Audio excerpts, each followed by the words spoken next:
or Cheetos or buying those shoes for $1,000. Maybe a different group there. Right? And you could put them in the same cart. Bag of Cheetos and a You're good to go. Exactly. Sounds great. It's fun out. It's gone already. Right? What I like What time should we start tomorrow? 4 a.m. everyone. We'll see you then.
You're watching Fox 35 News Plus, streaming on Fox Local.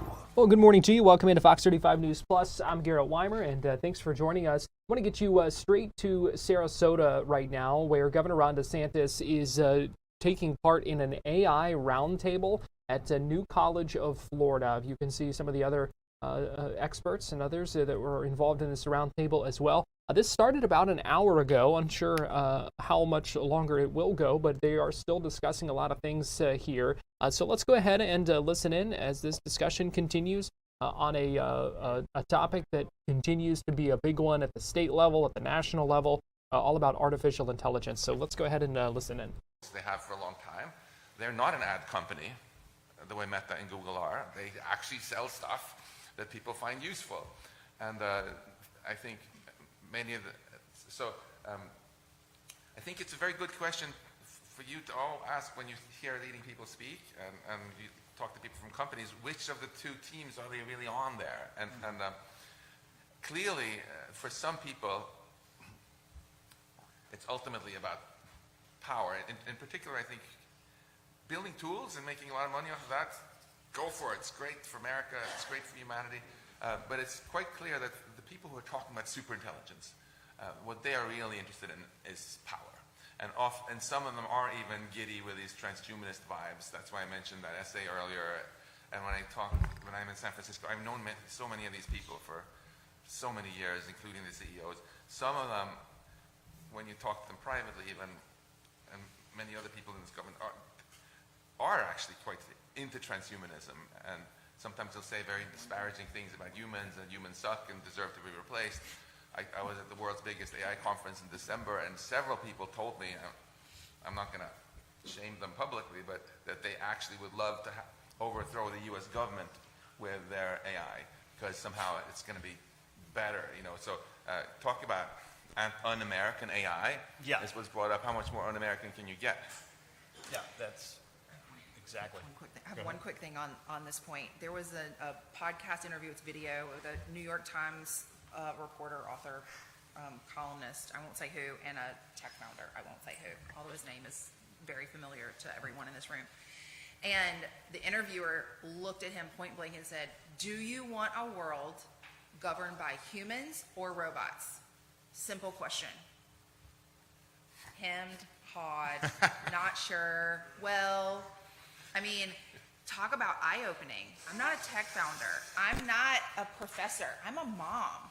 I'm as normal a human being as you can be while being a Secretary of Health, right? Like, I am a normal person, and yet I would encourage you to just do your own research on this and really look at the eye-opening comments that are being made, because you've got the whole spectrum here of, you've got a creator down there, you've got the national security guy here, you've got the kid representative here, and you've got kind of the existential risk expert here. A lot of people don't want to acknowledge that this existential risk is real, but we're just repeating back what they're saying to us publicly. They're not even trying to hide it anymore. It's just in plain sight. One last thing. If I can just, Wait, no, I'm going to have some integrity here, because the 4 C's that I mentioned earlier were from a bill that Senator Blackburn put out. So please, I want to give her credit for that, and she's been working closely with President Trump, and his executive order also had those 4 C's. So I just want to make sure if I'm going to steal an idea that I give somebody credit. So go ahead, Max. if you can find the interview that she's referring to, he even says in the same interview, he's asked, "Do you want the human species to continue?" And then he hems and haws. You remember? Yeah. Well, the thing is our society is based on the idea that we would have like a state governments, federal governments, checks and balances, all this, trying not to have just one group of people exercising all this power. So it totally flies in. But like, if for example we just said, okay, none of that's going to work, we have to be governed by some subset of society and just hope. The tech would be the last group I would choose. I mean, let's just be clear. They would be the absolute last group I would choose. They used to say that, you'd be better off being governed by the first 2,000 names in the Boston phone book than the Harvard faculty. But I kind of feel like, I'd rather be governed by any subset rather than, people that are from Silicon Valley. It's just, they have a different view. It is not a view. I think that they view, a lot of just people that aren't associated with them. I think that they don't think that they amount to much, and I just think that they have, really, really dark visions for society. Now, look, if they're armed with, a social media app, like, even though that does do harm, it's like limited. But if they're able to control all this information, even create an alternative reality, right? Because if like I say something to you and then you're going to their applications to verify, if what I'm saying is not true, but then their data set is saying that what I'm saying is true, then all of a sudden, where's the truth? Does the truth not matter anymore? What about, so they have the ability, I think, to potentially produce a completely alternative reality, which will really be, I think, a crisis, certainly for freedom and for self-governance, as we look forward to that. So, you want to add to that? Yes. I want to go back a little bit to part of your opening remarks, which is you cite the Declaration, as every great leader in this country has to keep citing it as our fundamental creed that makes us American, makes us distinct in the world. And what's interesting is human dignity is at the core of the Declaration of Independence. It is the foundation that a person, a sovereign far away, did not have the right to take away the human dignity of people on this continent. Silicon Valley's ideology that we're talking about here and talking about the possible consequences of, it comes, I was a philosophy person before I was an AI person, so if I can be a little philosophical here, comes from the fundamental evil that you should be able to treat people as a means to your end. Every great tragedy, communism, Nazism, it all arose from a few people with power deciding they could en masse treat people as a means to their end. Yeah. And we should be concerned when we see this. And we should be courageous when we see this to realize we have the power to stop it right now.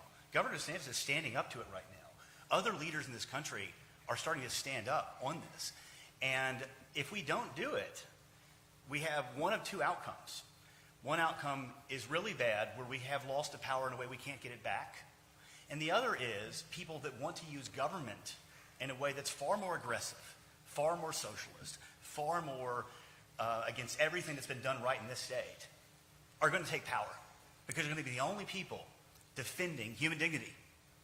because the people on our side that were supposed to defend human dignity decided they were actually defending 5 to 7 companies. So,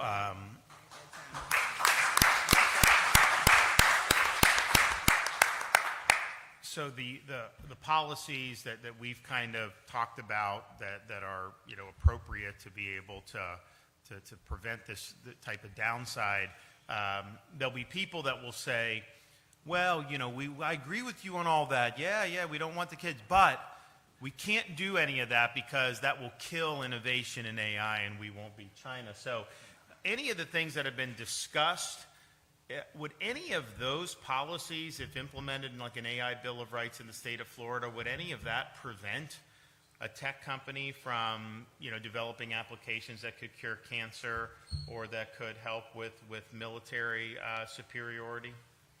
Absolutely not. It's just a great canard to say otherwise. If anything, by creating liability on applications that are harmful, it will drive capital and investment away from malhuman investment that's going on today to actually productive usages. Like I'm cheering Elon on about churning out Optimuses to do great production and manufacturing in the U.S., and I hope he has 10 of those working for 2 or 3 humans, and we take all the jobs back from China. Okay, I think there's amazing things that can happen. That's a beautiful application. What isn't is all the other ones we've been talking about today. And I think your Bill of Rights proposal and other related efforts that are rising around this country, but also will probably come here first, I believe you can drive investment by getting the market back to being level instead of privileged, as Michael, I think, has pointed out.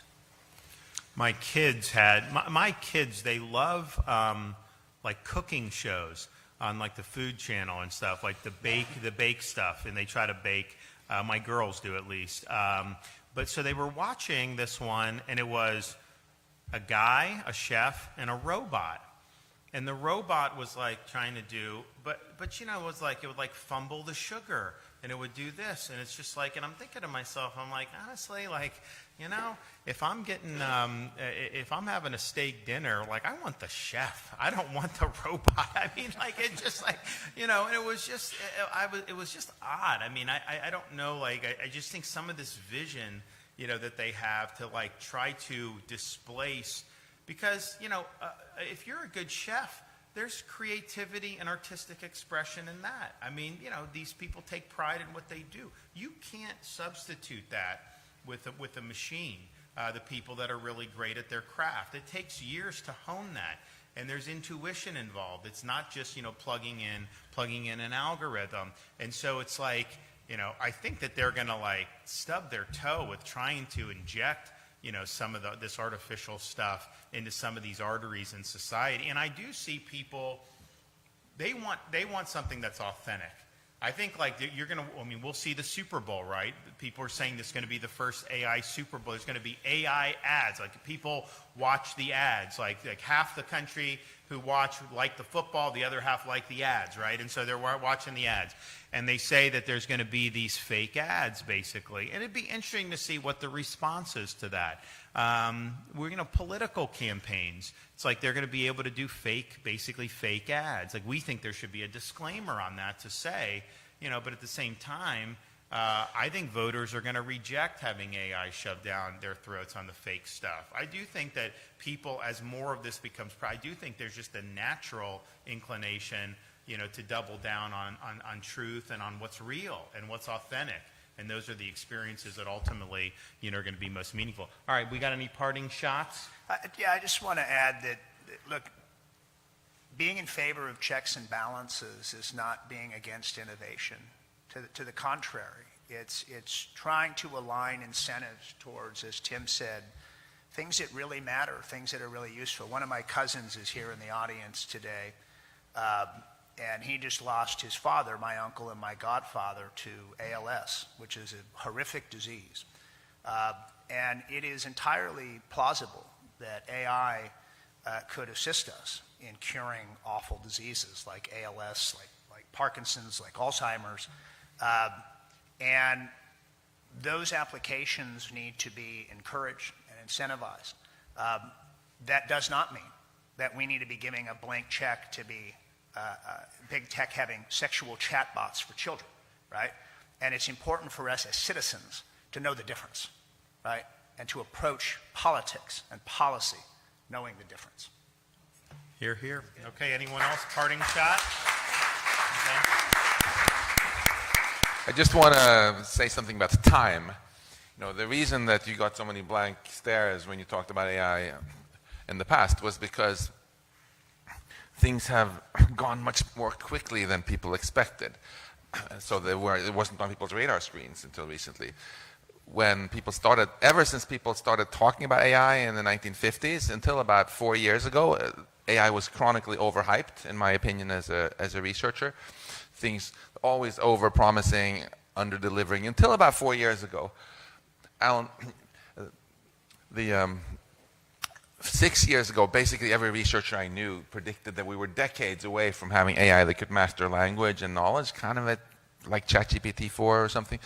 And they were all wrong, because it's already happened. And then the 4 years since, we've gone from kind of high school level AI to college level to PhD level to professor level and beyond in some areas. Last year, AI won the gold medal in the International Math Olympiad, which is really, really hardcore nerdy stuff, you know. And that's why AI now suddenly is becoming good enough to be able to manipulate children, for example, which requires a lot of power. So, and if you listen to the CEOs of the tech companies, they think the point of no return when basically AI can do all jobs better than us is, some say 1 or 2 years, some say, oh, no, much longer than that, 5 years.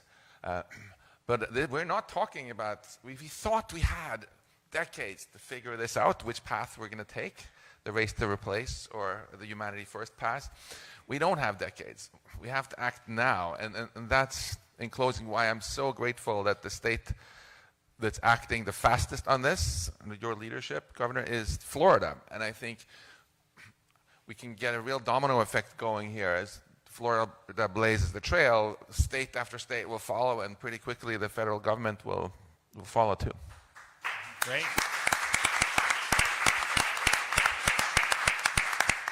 Well, I want to thank everybody for being here. I think these were outstanding contributions. I'm glad that they've been willing to come down to Florida and talk about some of these key issues. And look, we've, on so many different things, we've been just ahead of the curve. We were ahead of the curve on COVID. I mean, everything we did, we were lambasted for, and then now everyone claims they were for it all along. You just look at the American Society of Plastic Surgeons just said it's not acceptable to do the gender surgeries on minors. Well, we did that years ago to say you couldn't do that. We were lambasted. Now everyone's agreeing. And I think that the AI stuff, when we were talking about it, it was almost like, how could you go against this narrative, right? Now, more and more people, as they see the pitfalls, are saying not only, like, are we right to do this, like, you know, we have a duty to make sure that this stuff doesn't trample on the rights and well-being of our citizens and our children and our families. And so I anticipate we'll continue to see momentum build.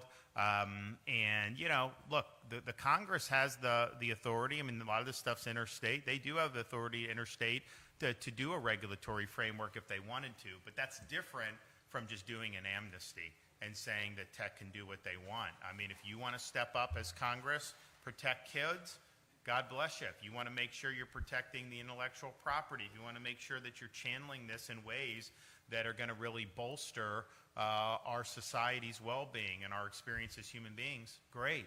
But they have not yet been willing to do that. And so what we're doing is really just exercising our core constitutional responsibilities to make sure that people in Florida are treated well and that their rights and well-being are respected. And we'll continue to fight that fight. So thanks, everybody. God bless. Governor Ron DeSantis wrapping up that roundtable discussion on artificial intelligence. We're going to take a quick break here on Fox 35 News Plus, and we'll be right back.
You're watching Fox 35 News Plus, streaming on Fox Local. Welcome back into Fox 35 News Plus. I'm Garrett Weimer, and thanks for joining us on this Wednesday morning live on Fox Local and on YouTube. In federal court today, Ryan Routh is going to be sentenced before a judge. He is the attempted Trump assassin in the second assassination attempt on the president's life, the one that happened in South Florida. So Ryan Routh going to be appearing in court in Port St. Lucie. In Fort Pierce later today, where he will be sentenced. And so joining us live now to talk about this case and what we can expect with all of this, as this wild legal road has kind of comes to an end in this case.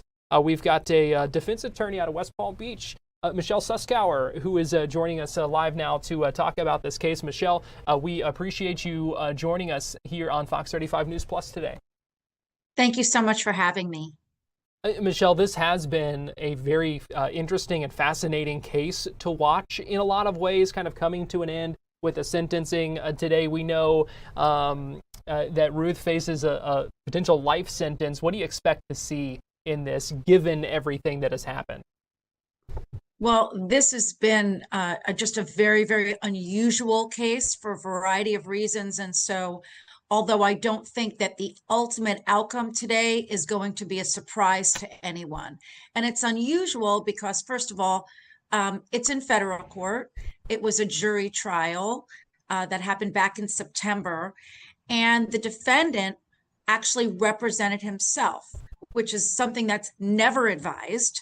And the court has to go through specific questions and have a hearing to make sure that the defendant understands the dangers and understands and has the ability to provide representation for him or herself. And the court does that very carefully because you don't want to create an appellate issue. So the defendant, Mr. Routh, represented himself, which is always a challenge for the court and the jury because they don't understand federal criminal procedure. He did have some standby federal public defenders there if he needed some assistance or wanted some assistance. But it was a really crazy trial that lasted about 2.5 weeks. You talked about him representing himself. We know that is one reason that the original kind of sentencing date was pushed back from the original date in December to today, because the judge deciding he needed representation for the sentencing. Why for the sentencing would a judge say, okay, he needs representation out there today?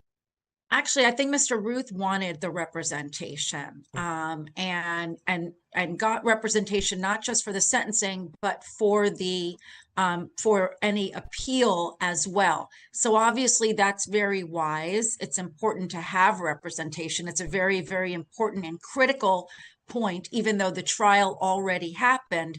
And so the court permitted this to be bumped for, approximately 2 months. So Mr. Routh can have counsel present and who can prepare.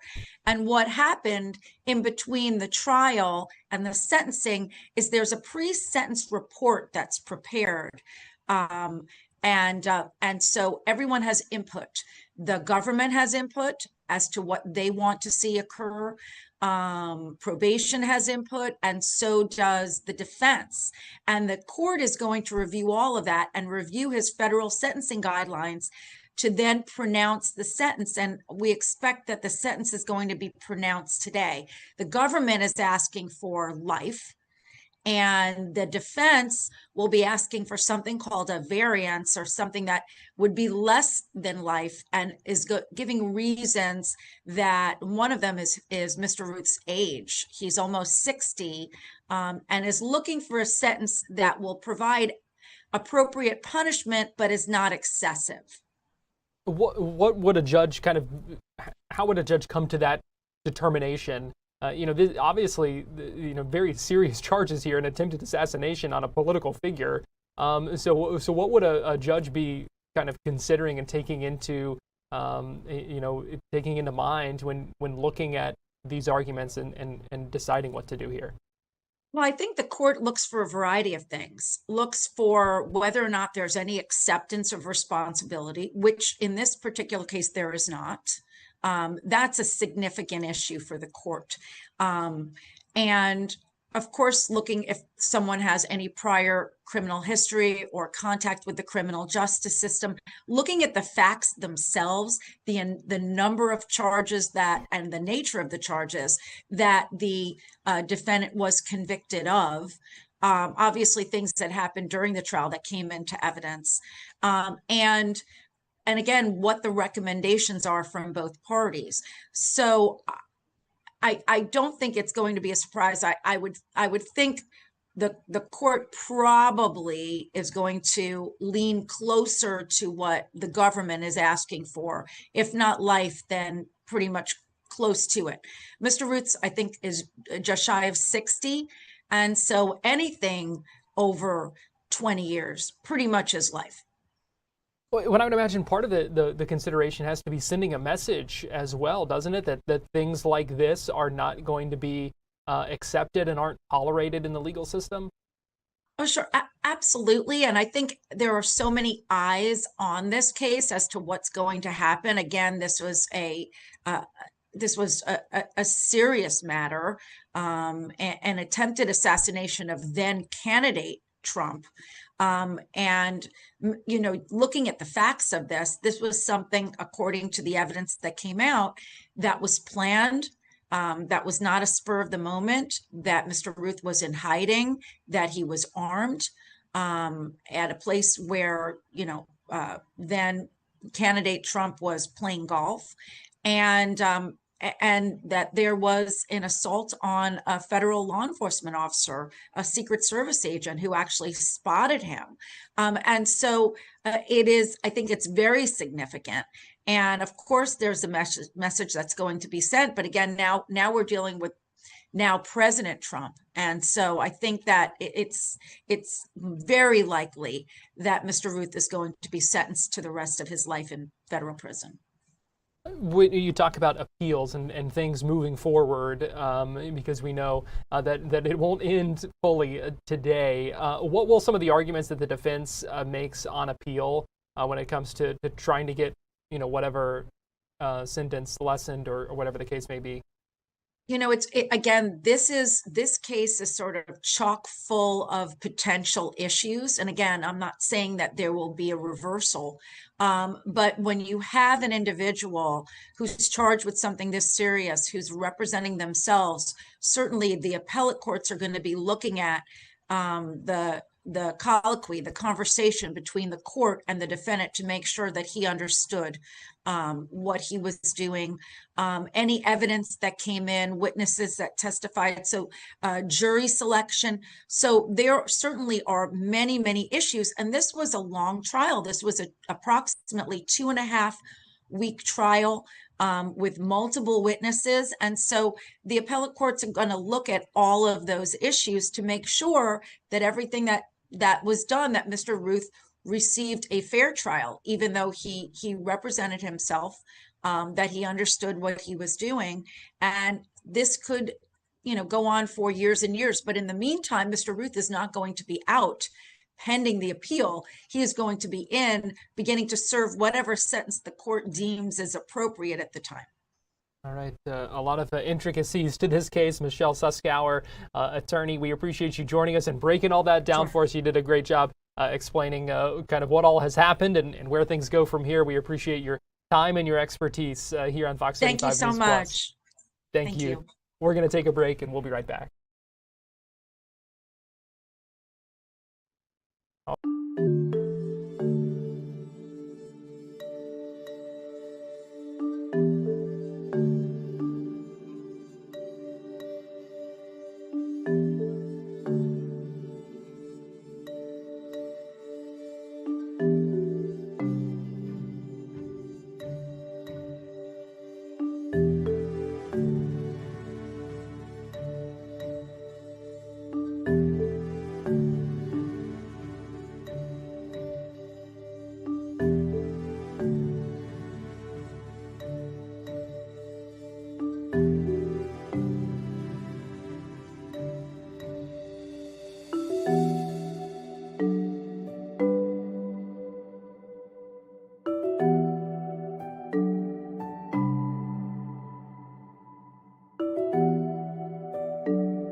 You're watching Fox 35 News Plus, streaming on Fox Local. Welcome back into Fox 35 News Plus. Let's get you to Gainesville now, where head football coach John Sumrall taking questions from reporters. He's been speaking for about half an hour now. Let's go ahead and listen in.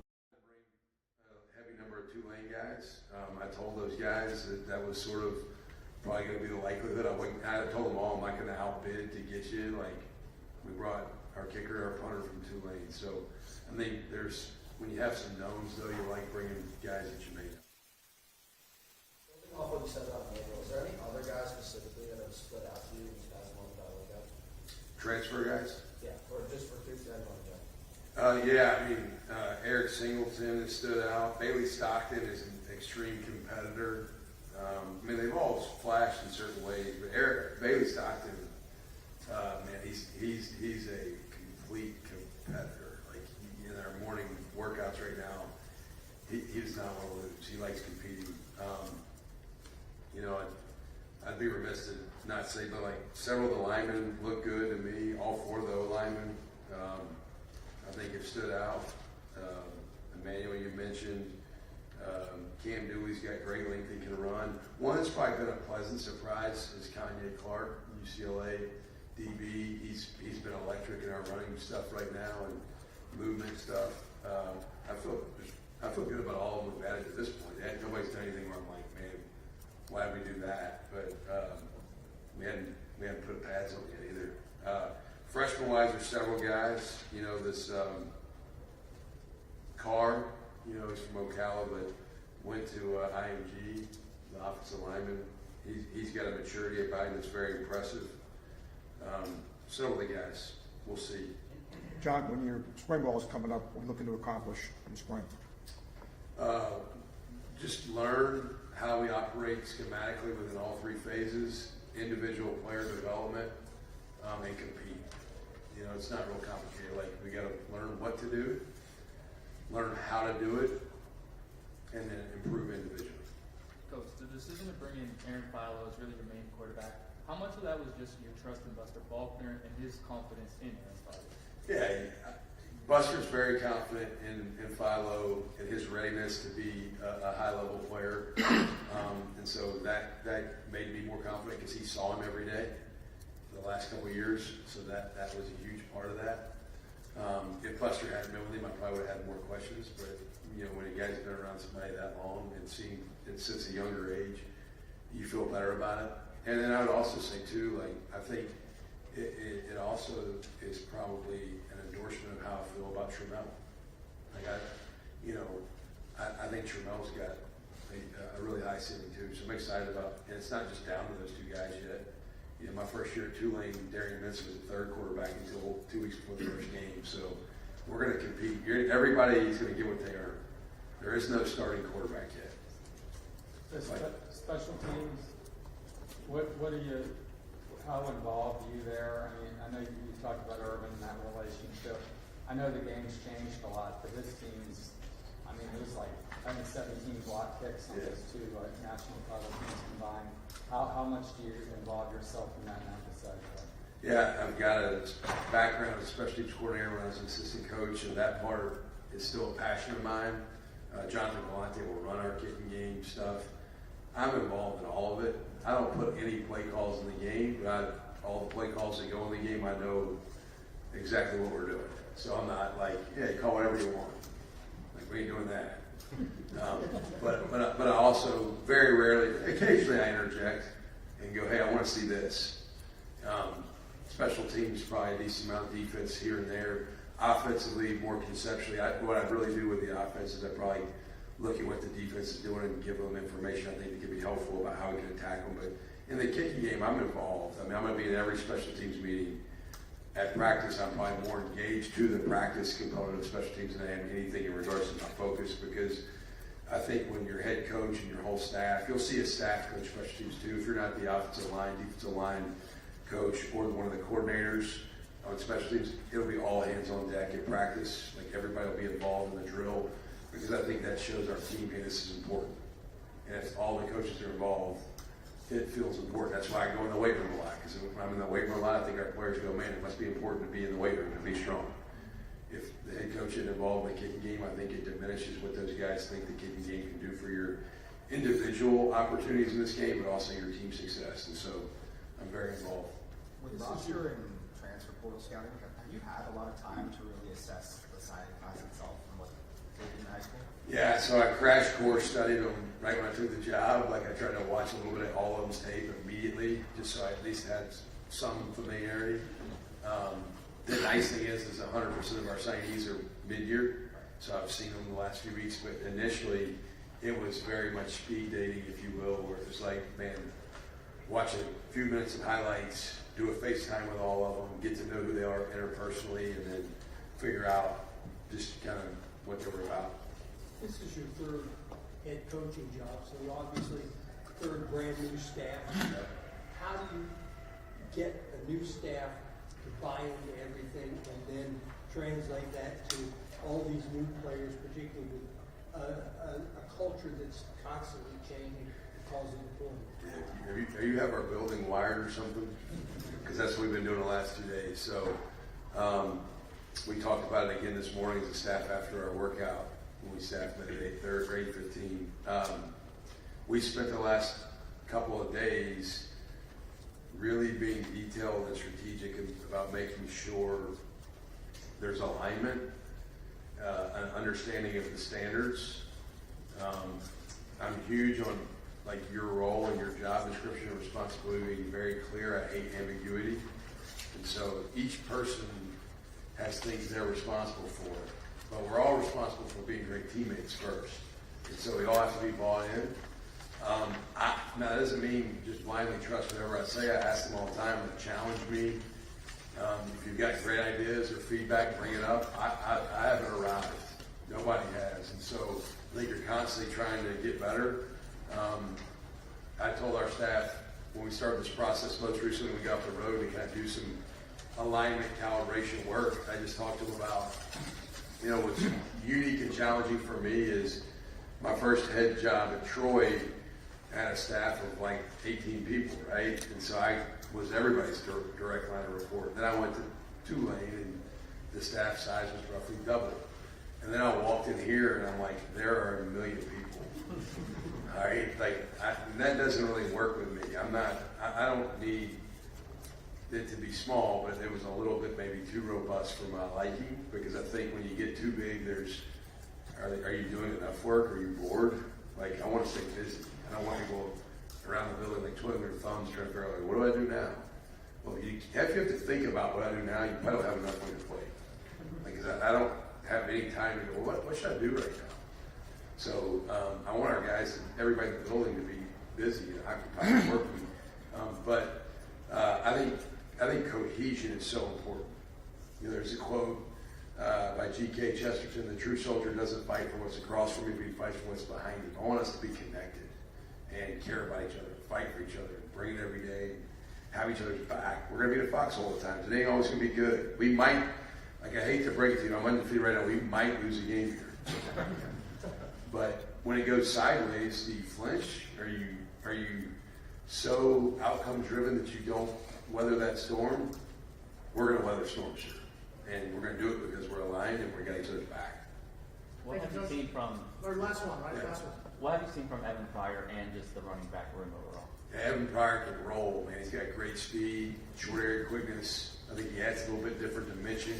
In the running back room, obviously, I think it has to start with Jaden. Man, physicality, toughness, strong in the weight room, has a little bit of an edge to him. I've challenged him, hey, just because you're known now, don't lose your edge. You have to keep doing what's made you you. If you get a little bit complacent, then you get soft and you get off the path of what's made you special. And so that group will be interesting to see who steps up. I think we all have a decent pulse of who Jaden is. There's a lot of opportunity around him, though, and we need to see who elevates as we go through spring practice and see what that room's going to look like. Thanks, Appreciate y'all.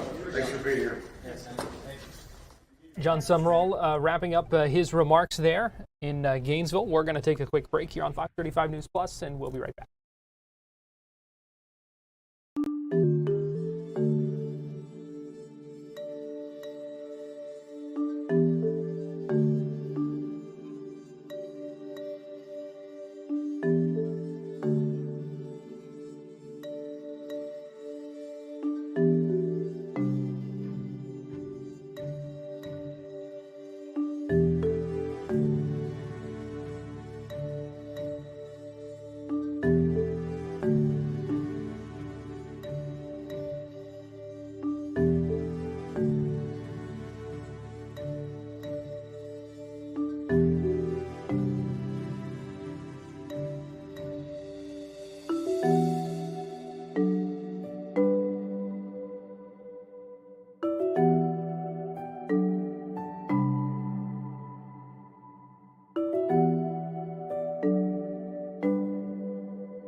Fox 35 Storm Team meteorologist Brooks Garner joins me now, and Brooks, even as we kind of put the hard freeze behind us, we're still seeing a lot of reminders of it in a lot of ways. Yeah. It's really striking, especially along the coast in areas that we've had cocoa palms, for instance, survive years, if not decades.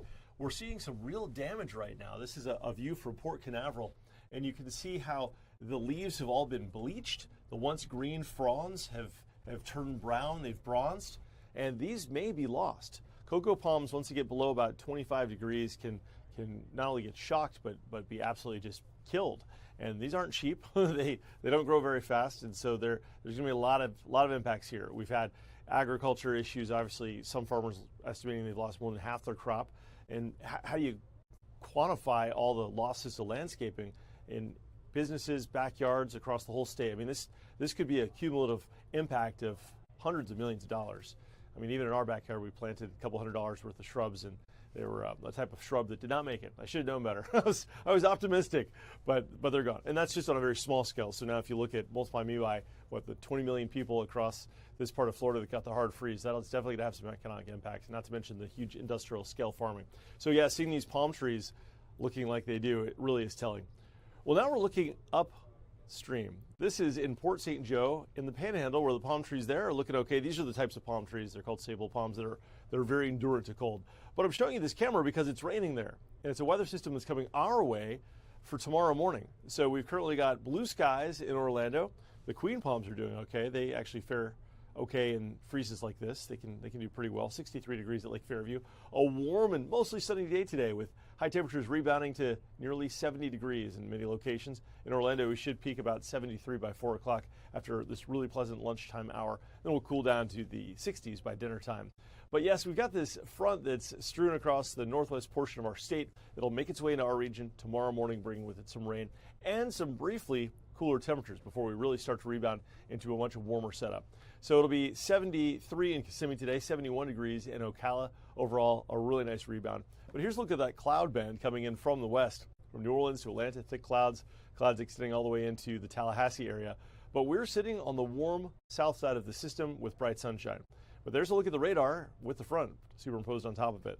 So Fox 35 Storm Tracker radar showing some pretty heavy rain that'll be moving through the Panhandle today and into North Florida. Now, by the time the system gets here, it's going to lose a little bit of its punch. We'll still see some showers tomorrow morning for the morning commute. Otherwise, the rain will clear by afternoon and will break out into the sunshine before sunset tomorrow. A view a little closer up to help time it out. Looks like Gainesville, Ocala gets it on the rain about 4 or 5 a.m. on Thursday morning, and then we'll see it here in Orlando between 5 and 6, continuing through maybe 9 or so before it finally dissipates. Some showers continuing into Melbourne, though, as late as 3 or 4 in the afternoon. We should see the sun breaking out before sunset tomorrow. That's going to lead to some cool weather. Daybreak lows on Friday. These are the actual low temperatures. Will likely not be freezing, but it won't be far from freezing in Ocala at 33. We'll see about 39 in Orlando and 43 in Cocoa Beach. But on Friday, we're going to have a wind component to this. So there will be wind chills. That feels like temperature. Close to 30 in Orlando, in mid-20s from Ocala to the Villages, upper 20s in St. Cloud. So at the bus stop on Friday morning, make sure the kids are bundled up. But this is just a speed bump on our road to a much warmer and more sustained warmth that may represent a true spring. We had that false spring in January where we briefly saw temperatures in the 70s and 80s. Then we had that hard winter. I mean, we participated in winter for a week, but it was one serious week of winter. Now we're going to start transitioning to a pattern that's more regularly in the middle and upper 70s with times of 80s. And it begins really in earnest next week, continuing through at least the middle of February. A good couple of weeks of warm weather. Not to say we won't have more cold spells before spring and summer arrives, but it becomes less and less likely that we'll be as cold as freezing in Orlando the deeper we get into February. And so by the time this warm spell is out, we'll basically be into March, and at that point, the chance for a freeze goes down a lot. So this may have been it for the really cold stuff. Can't speak for North Florida. That's a different animal entirely. 73 today, a cooler 61 tomorrow, 62 on Friday after the chilly morning, and then we warm back up into the low 70s for Saturday and Sunday, and then mid-70s for Monday and Tuesday. Garrett, I was looking ahead to February 15th because it's the Daytona 500, and the weather looks to be pretty decent, although there will be a storm system kind of somewhere in the southeast, and the question is, will it bring rain to Florida, or will it stay north long enough to allow the race to get off without a hitch? Let's hope things stay dry for that. Absolutely. And, you can't, with this 7-day forecast we were just looking at, you can't say, Florida doesn't experience all 4 seasons. Sometimes it's in a week. You're right. Sometimes it may be out of order. Sometimes it's a day at a time. True. It's just here and there. But you're right. But we're experiencing all of it just in the past, little bit here. We got down to 24 degrees with a wind chill of 7 in Longwood. I mean, that's wintertime. Yeah. By any metric. Whew. Fox 35 Storm Team Meteorologist Brooks Garner, thanks for joining us. Thanks, Garrett. I want to get you live now to Capitol Hill. And this is Hakeem Jeffries, who is the House Minority Leader. You see Senate Minority Leader Chuck Schumer alongside him as well. Let's go ahead and listen in as they speak right now on Capitol Hill. The Department of Homeland Security, with respect to its enforcement activities, so that ICE and other agencies are conducting themselves like every other law enforcement agency in the country. Not in so many instances in a rogue or lawless manner. There are several demands that we will articulate on behalf of the American people, which of course include but are not limited to mandatory body cameras, judicial warrants, which in our view should be required before everyday Americans are ripped out of their homes or snatched out of cars violently. The Fourth Amendment is not an inconvenience. It is a requirement embedded in our Constitution that everyone should follow. Certainly, I think there's agreement that no masks should be deployed in an arbitrary and capricious fashion, as has been the case, horrifying the American people. And of course, I think the American people believe that ICE shouldn't be able to detain and deport American citizens, which we know is taking place right now. These are just some of the common sense proposals that the American people clearly would like to see in terms of the dramatic changes that are needed at the Department of Homeland Security before is a full year appropriations bill. It's now my honor to yield to a former distinguished member of the House of Representatives. All good things flow from the House, in our humble opinion. As I was as well. I know. And we're both from Brooklyn. But he's doing a tremendous job as the leader of the Senate Democrats, the Honorable Chuck Schumer. Well, thank you, Hakeem, and let me thank you and my Senate colleagues, our House colleagues, and we had a really good and productive meeting, and we're on the same page. First, what is happening in our cities just turns your stomach inside out. It's not just us.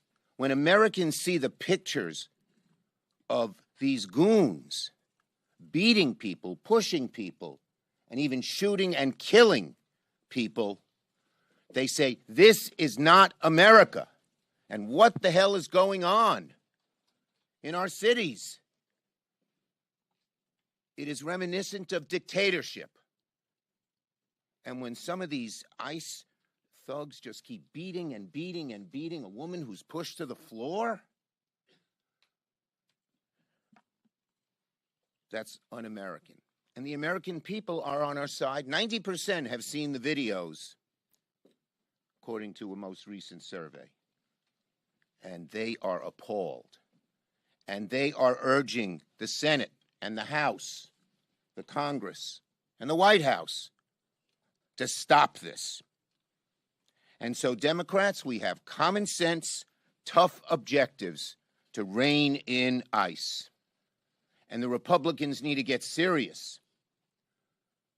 3 broad categories we all agree on. 1, none of these roving patrols. You can't just stop anybody on the street. You can't just pick them up and not even tell them why they're picked up, put them in some dark place, no access to a lawyer or a phone or anything else. You can't, there are certain places they shouldn't be able to go in, churches, synagogues, schools, election places. There should be no racial profiling as these bands of goons roam the streets. That's one. Two, we need real accountability. There's got to be oversight. There's got to be outside independent oversight by state and local governments, by individuals, and there's got to be a right to sue. There's got to be a right to go to court and stop this. And finally, no secret police. I find it amazing that the Speaker of the House, which are saying they should be allowed to have masks. This group, which needs to be identified more than any other group, should have a standard much more lenient and hidden than other police forces. I would bet when Speaker Johnson goes down to Louisiana, the sheriffs and the police deputies are well identified, as they are in almost every city. So we need cameras, and the cameras have got to be used in the right way. We can't just give them cameras, and you have to be specific as to how they ought to be used. They need identification and no masks except in extraordinary and unusual circumstances. We're united with the American people. We're united as House and Senate Democrats. We're going to have tough, strong legislation. We hope to have it within the next 24 hours that we will submit together. And then we want our Republican colleagues to finally get serious about this, because this is turning America inside out in a way we haven't seen in a very long time. Catherine. Thank you, Lee. Hearing from House, Senate, and Democratic leaders speaking right now on Capitol Hill, outlining some of the demands and the reforms they want to see before they agree to any year-long funding for the Department of Homeland Security. We should also let you know that as we near the noon hour, we're awaiting remarks from the Secretary of Homeland Security, Kristi Noem, expected to give a news conference and give an update on the border wall construction. This is a live look in Arizona right now. We're going to take a quick break here on Fox 35 News Plus. When we come back, we're going to be joined by one of our law enforcement experts to talk about the disappearance of Nancy Guthrie and that ongoing investigation. So keep it here on Fox 35 News Plus.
You're watching Fox 35 News Plus, streaming on Fox Local.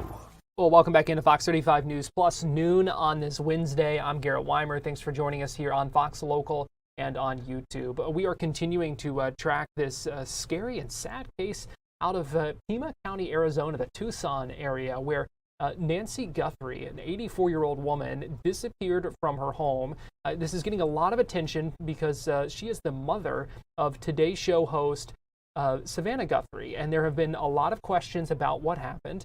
Different nuggets coming out of different news outlets, but still a lot of questions and not a lot that officials have confirmed about this investigation. So joining us live now to talk about this is one of our law enforcement experts, Jamie Copenhaver, former sheriff's detective and investigator, and joining us live now via Zoom. And Jamie, always good talking with you. We appreciate you joining us today. Same here. Good to be with you, Garrett. So first of all, this has been stretching on for several days now. We know that Nancy was last seen on Saturday night, reported missing after she didn't show up for church on Sunday morning. First of all, just overall, what do you make of the circumstances surrounding this and where things stand? I mean, certainly bizarre. We didn't see this on our bingo card, right? Just a kidnapping out of the blue. This 84-year-old woman appears to be in good health other than some heart issues. From all accounts, her mind is well, so she's certainly mindful and non-Alzheimer's, my understanding on that. So, it's just bizarre. On church day, she just doesn't show up for church. And then lo and behold, 3 days later, we're into this kidnapping case. So that actually telegraphs a couple of suggestions to me coming from law enforcement.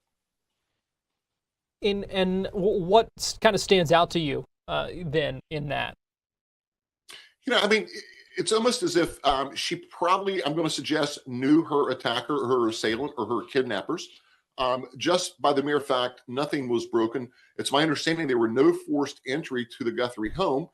So obviously someone gained entry by either an unlocked door or someone from the inside, Nancy Guthrie perhaps, unlocked the door to let that intruder in to afford that kidnapping.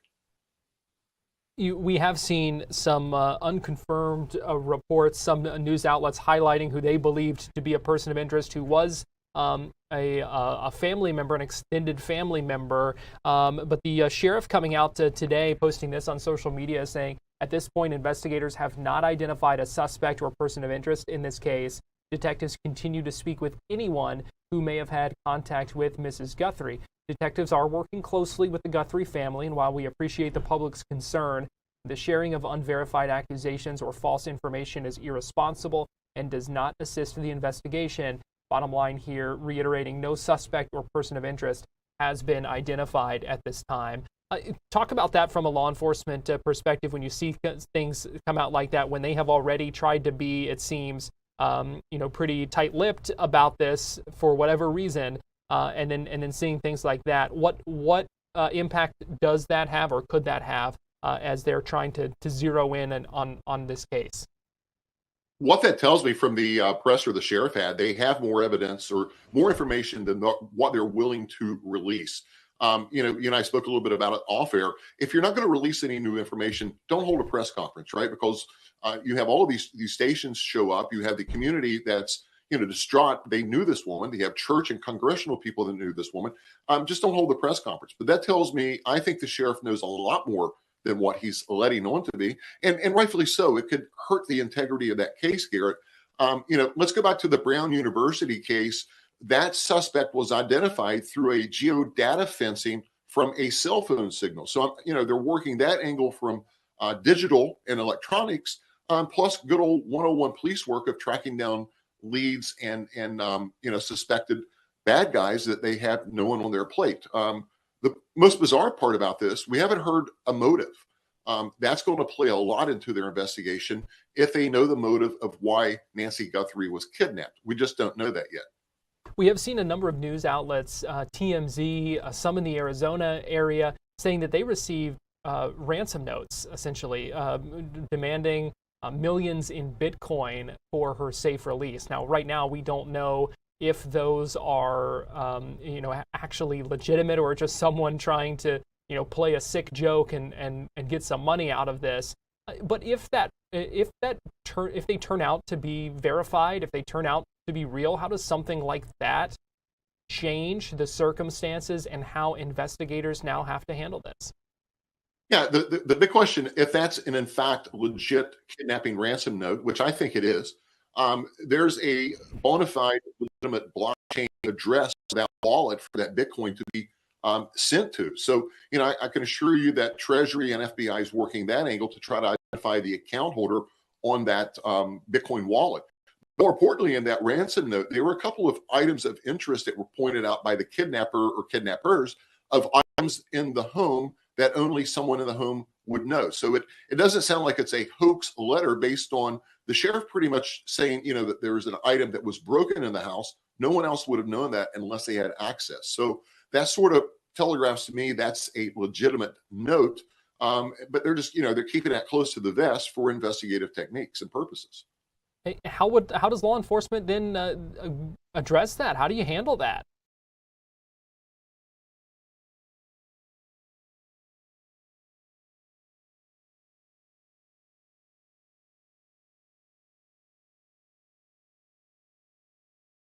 For this reason, and try to track it down like you would any other lead on a criminal case. I do believe that digital forensics is going to play a large part of catching this kidnapper or kidnappers through potential cell phones. We know that Nancy Guthrie's pacemaker was digitally transmitting a signal back to her phone, which oddly enough, her cell phone was left at home. Once again, that would telegraph it was a known person. The other wrinkle in this, she's 84 years old. Investigators have said that she has a medication that she needs daily to make sure she can stay alive. And so how does that add additional pressure? And, as the clock is really ticking here, as time continues to pass, she needs to be found. I mean, it amps up the game 100%. I mean, if you're an investigator working this from either local or FBI, I mean, the pressure's on you. Not only it's a loved one, but now we have an 84-year-old woman with a heart issue and a pacemaker that needs her medicine. The caveat to that, and here's another twist, Garrett. If the kidnappers actually knew Miss Guthrie, they should have known something about her heart condition. Perhaps they had taken medicine with them, and that's just not being announced by the police. We just don't know, right? Everything's to be announced once that is revealed at the end. But let's hope these kidnappers had enough gumption and common sense and consideration to perhaps take her medicine or some of her medicine. She would have it, because that's a huge concern. If you're on heart meds, you must take that as prescribed by the doctor every single day. You can't miss. Investigators. So it's a game. Yeah. Investigators have said, at least at the news conference yesterday, they said they didn't have any sort of suspect description, no vehicle description at this time. We know they're working on getting some more video that may be helpful to the case. We know there are times where, sometimes investigators will choose not to release video initially. If say today or in the next 24 hours, there is some video that shows suspects, do you anticipate that being something that the detectives in this case would release, or that at this point they might want to hold on to give them another card in their pocket? Yeah, I mean, I've been on both sides of that. I've worked criminal cases over my years when I was in law enforcement. You know the evidence you have. There's a piece of evidence that potentially help your case, but if you release that, it may cause issues on another part of the case that would corrupt the integrity of the investigation. I, for one, if you have the evidence, if you have videos, release the videos. We don't want a replay of the Brown University. I keep bringing that case up because it was very aggravating, not only for the police, but also for the public that lived in that area. If they have the evidence, they need to release it. If they have videos of the suspect, if they don't truly know who the suspect is, they're going to have to release the video at one point to try to get assistance in identifying who's on that video, Garrett. So, it's a darn if you do, darn if you don't from an investigator standpoint. But I've always been pro, if you have it, release it, let the public help. Because trust me, there are more of us than the police, and we can, we have a lot of eyes out there. So it could potentially help identify who's responsible. Yeah, and they have been pleading with the public to look at their cameras and, if they have any information. Even the sheriff saying yesterday that he didn't want to narrow down a potential timeline of disappearance, because he said that that may make the window too narrow, and then we miss out on something that might be helpful to us. So they're really asking for the public's help right now in whatever way it can kind of come together. So what's the next steps here? What are investigators going to be doing right now as time passes, as that kind of window of opportunity to find her kind of closes? What's happening next? What should we watch for? Let's back up really quick. I mean, let's not forget the 101 police work that's going on behind the scenes that we're not seeing or hearing about. You're going to have crime scene investigators literally combing through the Guthrie home, looking for any DNA, fingerprints, any biological evidence that the kidnapper or kidnappers may have left behind, right? We had heard early on that there were potentially blood found in the home. You want to confirm that that was either Nancy Guthrie's blood, or could it be an assailant's blood? We just don't know. That hasn't been announced. But you're going to look at all the evidence and forensic evidence from processing that crime scene. Here's another take. You're going to look for any tire tracks outside of the Guthrie home in the driveway. We know it's out in the desert. There's a lot of opportunities for tire tracks. So they're going to try to look for any impressions of tire tracks to identify a potential vehicle in this case. Jamie Copenhaver, a former sheriff's detective and investigator. We always appreciate your expertise. Thanks for joining us here on Fox 35 News Plus today. And we certainly hope for a resolution in this case very soon. Let's hope they find her. And thank you, Garrett. Good to be with you. We're going to take a break, and we'll be right back.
You're watching Fox 35 News Plus, streaming on Fox Local. Welcome back into Fox 35 News Plus. Garrett Weimer here. Thanks for joining us. Give you a live look in Nogales, Arizona, where we're getting ready for an update on the border wall there. You do see Homeland Security Secretary Kristi Noem in the background. We just heard a few minutes ago from Democrats, leaders of the House and Senate, talking about what they want to see some of the reforms when it comes to ICE agents and other federal agents before they agree to an extension on funding for the Department of Homeland Security. So let's go ahead and listen in as this news conference at the Arizona-Mexico border gets underway. What we have today across the entire southwest border and the northern border is the most secure border in the history of this country. I've been doing this job over 28 years. And I can tell you, working under 5 presidents, we've never had the support that we have from an administration, and we've never had a more secure border. And it's because of the men and women that come in every day and are allowed to do the job that they were hired to do. Something that for the 4 years of the Biden administration, we longed for. And because we longed for it, we enjoy doing it now. Every day we come to work and want to go and make sure that every citizen of this county, every citizen of this state, and every other state in this country is safe because of the effort and the job that everybody does to make sure that can happen. And again, we couldn't have done it without the support of an administration. Having been there for those 4 years of the Biden administration, I can tell you the morale is at its highest. We've got more applicants for the Border Patrol than we've ever had in the history of the Border Patrol. And because of that, we're going to maintain a secure border for now and years to come. President Trump has laid the blueprint. Secretary Noem has enforced the law. She has rolled it out the way it's supposed to be. And because of that, we've got what you see here, Trump Wall. This wall has completely transformed this area from what used to be an area that was full of narcotics traffickers, human smugglers, and anybody that just wanted to come across this border that was pretty much non-existent. Now we get to see exactly what a secure border is. We're the envy of the world. Like President Trump likes to say, we are the hottest country in the world, and we are going to be the safest country in the world. Thank you to the leadership from Secretary Noem and the administration. So thank you guys for being here. Thank you guys for coming out here to see exactly what it is this administration has done in the short amount of time that they've had the ability to do it. Thank you very much, and have a good day.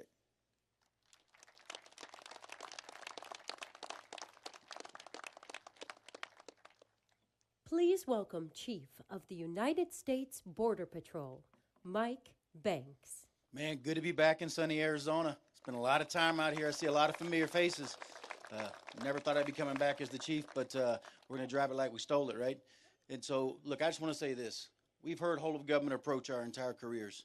We never saw it until January of last year, right? We've got the Coast Guard out here. We've got the Army out here. We've got anybody that's got a three-letter identifier in their law enforcement job out there fighting illegal immigration in this country. And it's because of the support we're getting from President Trump and the leadership team that he built behind us, from Secretary Noem all the way down to the commissioner, to Todd Lyons with ICE. The level of working together, I didn't believe it was possible. If I would have been told that you have 1 year to get this border this secure, I'd have recommended they hire someone else, because I wouldn't have believed it was possible based on a career of what we've seen. But when this team came in, they do not take no for an answer, and they move those objects out of our way. We talk about morale being high. It's through the roof, because the secretary is empowering us to do what we've always known how to do. We didn't need a single new law, like Paul said. What we needed was an administration that said, Border Patrol, go do what you know how to do and get the border secure. They just came out with the numbers today, a little over 200,000 last year, down from over 2 million the year before, right? We're not done yet. We're all gas, no brakes downhill. We're just getting started. We did that without a single law being changed.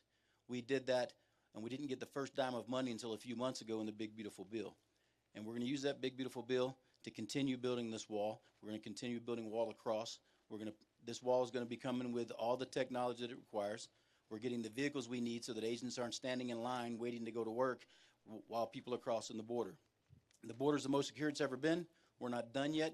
We're going to continue getting there. And under the leadership that we have in this president and Secretary Noem, she hears you. She doesn't just hear you, but she responds to you. We spent several hours last night just listening to agents, right? Secretary, not a person in that room left that room if they wanted a picture, if they wanted a minute with her. She listens to you. She gets out in the field, right? We finally got a secretary that's actually supporting us, and you see it, not just hear it, but you see it in her actions. You see it in the commissioner's actions. We see it in Todd Lyons' actions every day. And so we're just getting started, right? If you think 2025 was a good year, 2026 says, hold my beer. You guys have a good day.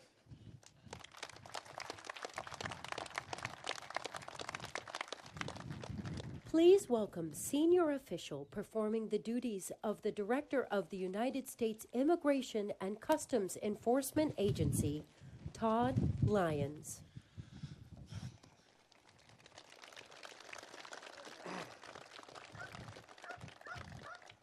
Well, first off, good morning, everyone. Thanks for having me.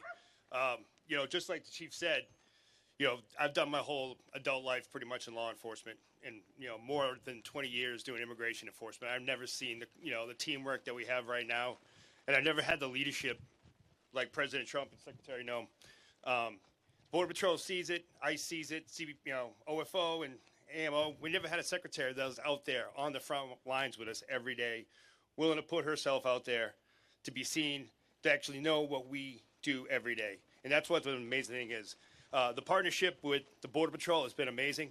The fact that you all have secured the border so quickly lets us do our job in the interior. And I got to tell you that the men and women of ICE, ERO, Homeland Security Investigations, we value the partnership of having Border Patrol and OFO side by side with us out in the communities now, arresting those bad guys that are finally out there.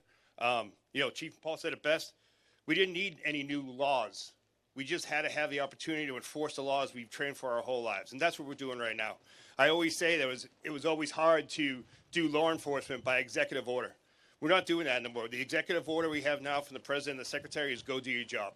And that's what we're doing. And this last year has been remarkable results. But we still have about 1.5 million individuals in this country that have a final order of deportation. And more than 800 of those are serious, serious criminal actors. And the men and women of Border Patrol, the men and women of CBP and ICE are out there every day doing it.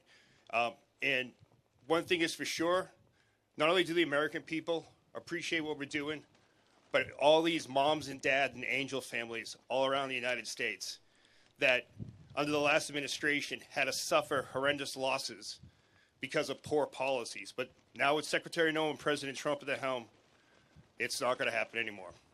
Again, thank you very much for being here.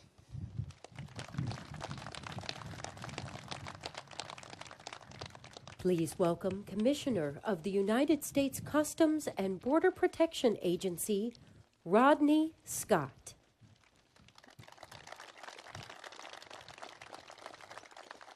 Well, good morning. Well, first, I want to thank everybody for being here today, but I want to especially thank everybody that carries a badge in their wallet or pins it on their chest. But in this specific group, I also want to give a shout out to those of you that just wear that mission of protecting this country on your heart, regardless of the badge. Border security is a team sport, and we got to where we are today because of that effort. I want to acknowledge a few that are or are not here today at the federal level, but Department of War, Department of Justice, Department of State, Health and Human Services, and even Department of Interior have played an important role here today, and I'll touch on that a little bit. But we also couldn't do this without some of our state and local partners, and even the next county over from Santa Cruz. I thank them for being here today. But we're here today to celebrate you, but we're also here to celebrate the accomplishments that you made, but it was because of the amazing vision of the President of the United States and his leadership. I want to thank the Secretary for traveling down here today as well, and I think you'll understand how important that is in just a second. But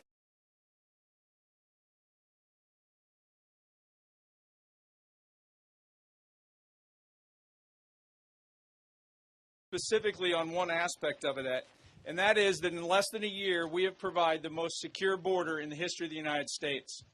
And let me caveat that for you. That's not a numbers issue. I spent 5 years of my career patrolling right where you're sitting right now. I can tell you what this area was like, the dope loads that were coming through here, the multi-vehicle caravans that were coming through here. Part of border security isn't just the arrests, it's knowing what's going on. And we have a higher level of situational awareness today on the borders, knowing what's coming into our country than ever before. We came here, though. I want to talk why we're here. At least this is my perception of why we're here. We came down to the border because, unfortunately, the media likes chaos, and they like friction, and they like anything that arguments. They don't necessarily like to go present or show America a secure community. It's boring to them. So coming here today, we're forcing the media to come right to the border and see the most secure border that this country has ever had, because it's important to America that this story doesn't stop at the border. This story touches every American because border security touches every American. So border security, to the simplest steps, is just simply knowing and controlling who and what's coming into this country consistent with law. And we talk about how do we get here, I think it's very important that we touch on that. The efforts that every single one of the agents and personnel, military, wherever your background is, that played a huge role, and I'm not discounting that. But I want to highlight from my perspective how we got here. We had a president of the United States that stepped up and said, we're going to put America first. We have a president of the United States that had a vision. We had a president of the United States that spoke with authority. And even before he was inaugurated, as he was building out his team, he sent a very clear message. Border security is national security. It's going to be a priority going forward. And I don't care what the title behind your name is. If you work in the federal government, you're going to support it. And on day one, we took action on that. So those of you that don't know, on day one, we started building a high-performance, low-drag team from every agency that had any nexus with border security and literally started figuring out how to implement the president's strategy. That's how we got here today. And as you've heard from some of the other speakers, no law changed. The big, beautiful bill just started rolling out. It was literally go do your job and, most importantly, I have your back. And for that, I thank the president and I thank the leadership of DHS as well. The president simply understood and still understands that if we can't control, first off, know, and then control who and what enters our country, we have no national security. So I want to thank him for that. But we're not done. So yes, we're here because the border's super secure, but I also want you to know what that means. This border wall actually makes every single agent more effective. Every investment we in CBP make in infrastructure and technology across all of CBP lets the actual agent, the human being, do things that only the human being can do. Interview the people we catch. Actually do the inspections. Have conversations with people so that we're actually vetting them so we know who and what is coming into our home.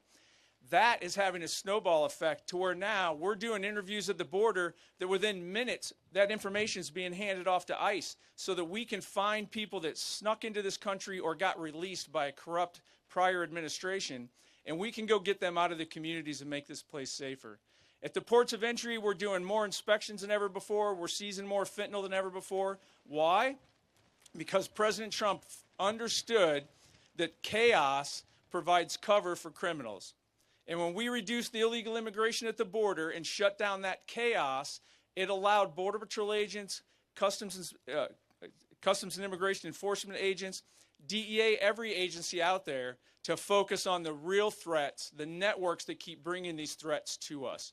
We've just begun. This is a news conference continuing in Arizona. We're getting ready to hear from Secretary Noem any minute now. We're going to take a quick break here on Fox 35 News Plus, but we'll be right back.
You're watching Fox 35 News Plus, streaming on Fox Local. Welcome back in. I want to get you straight back to Arizona, where Secretary Kristi Noem, the Secretary of Homeland Security, giving an update on the border wall right now. Let's go ahead and listen in.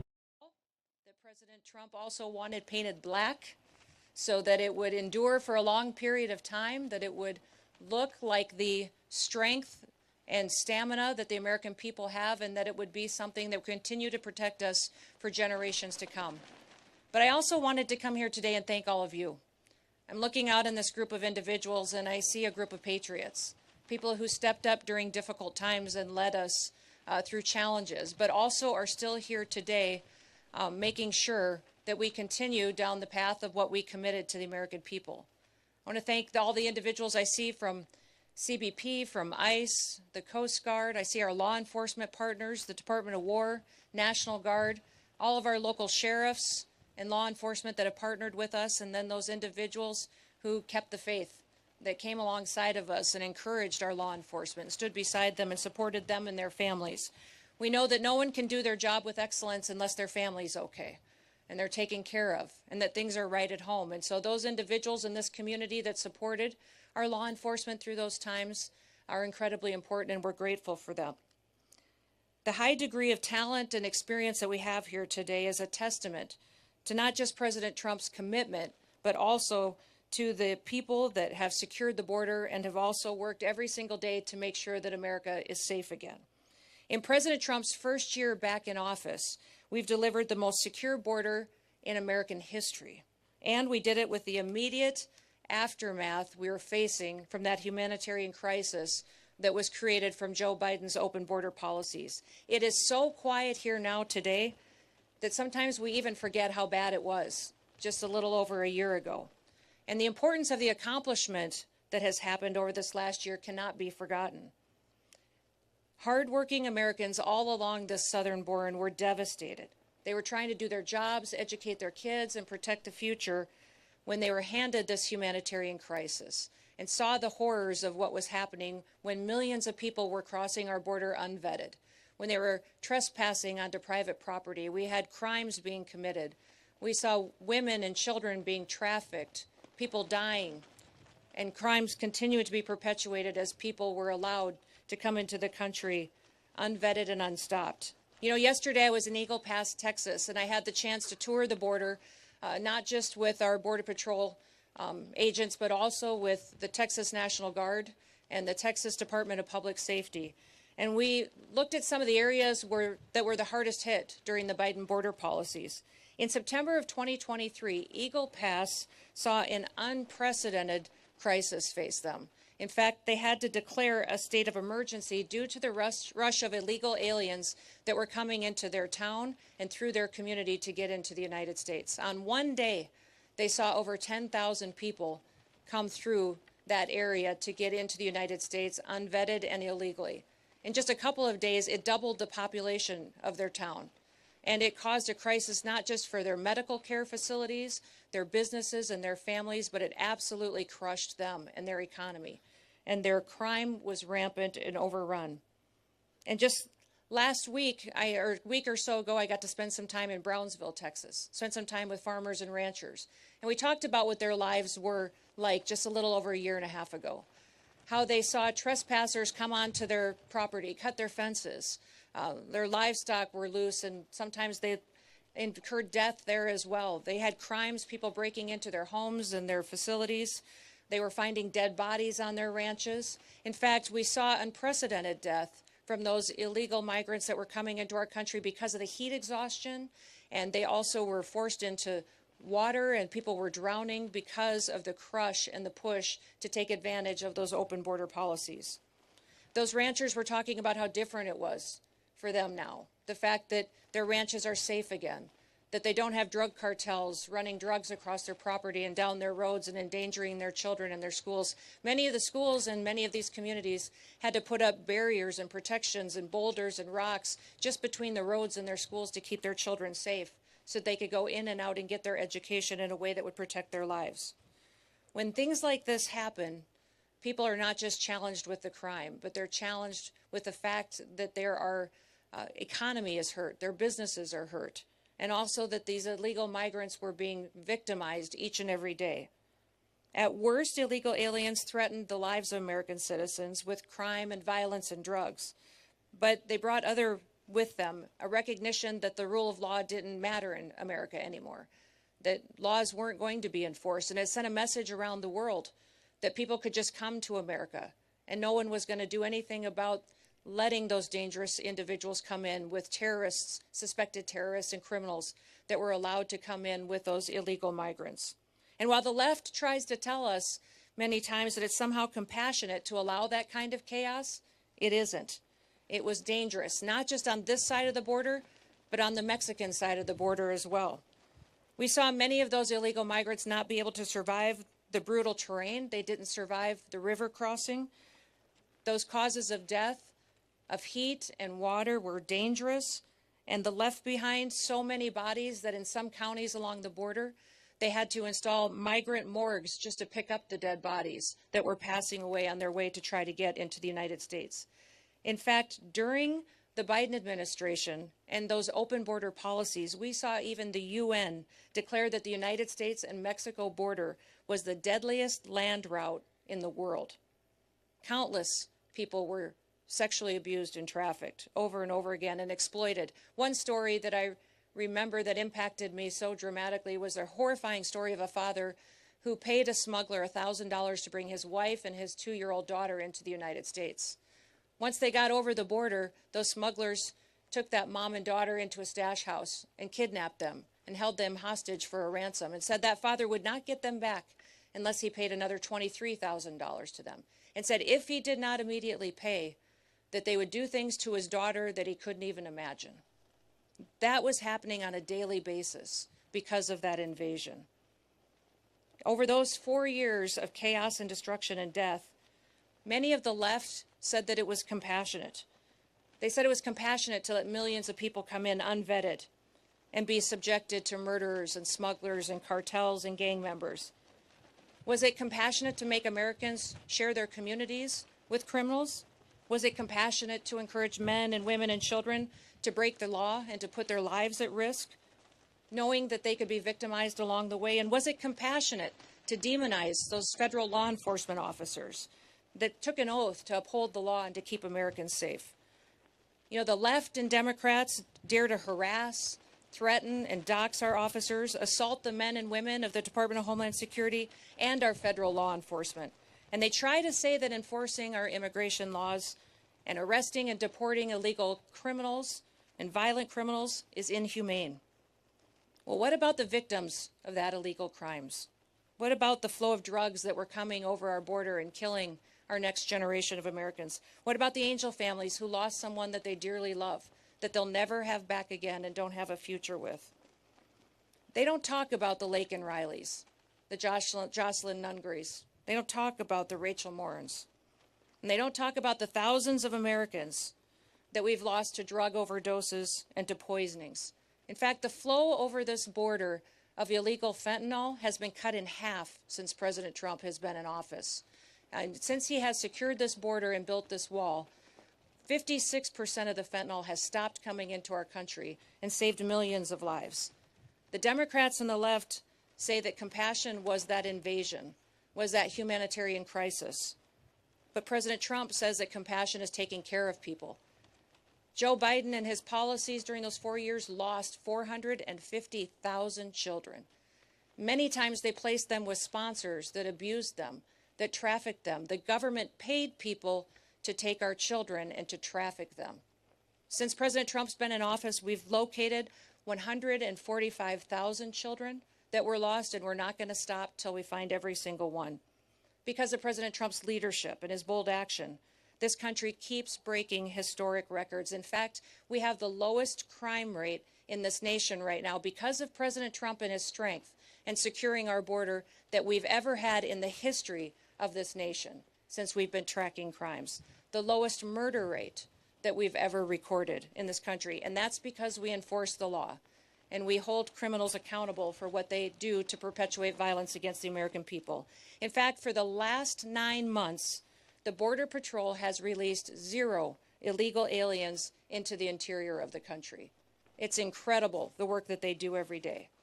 And that's what happens when you fight for law and order. Overall, Customs and Border Protection has recorded the lowest number of encounters in the agency's history in 2025.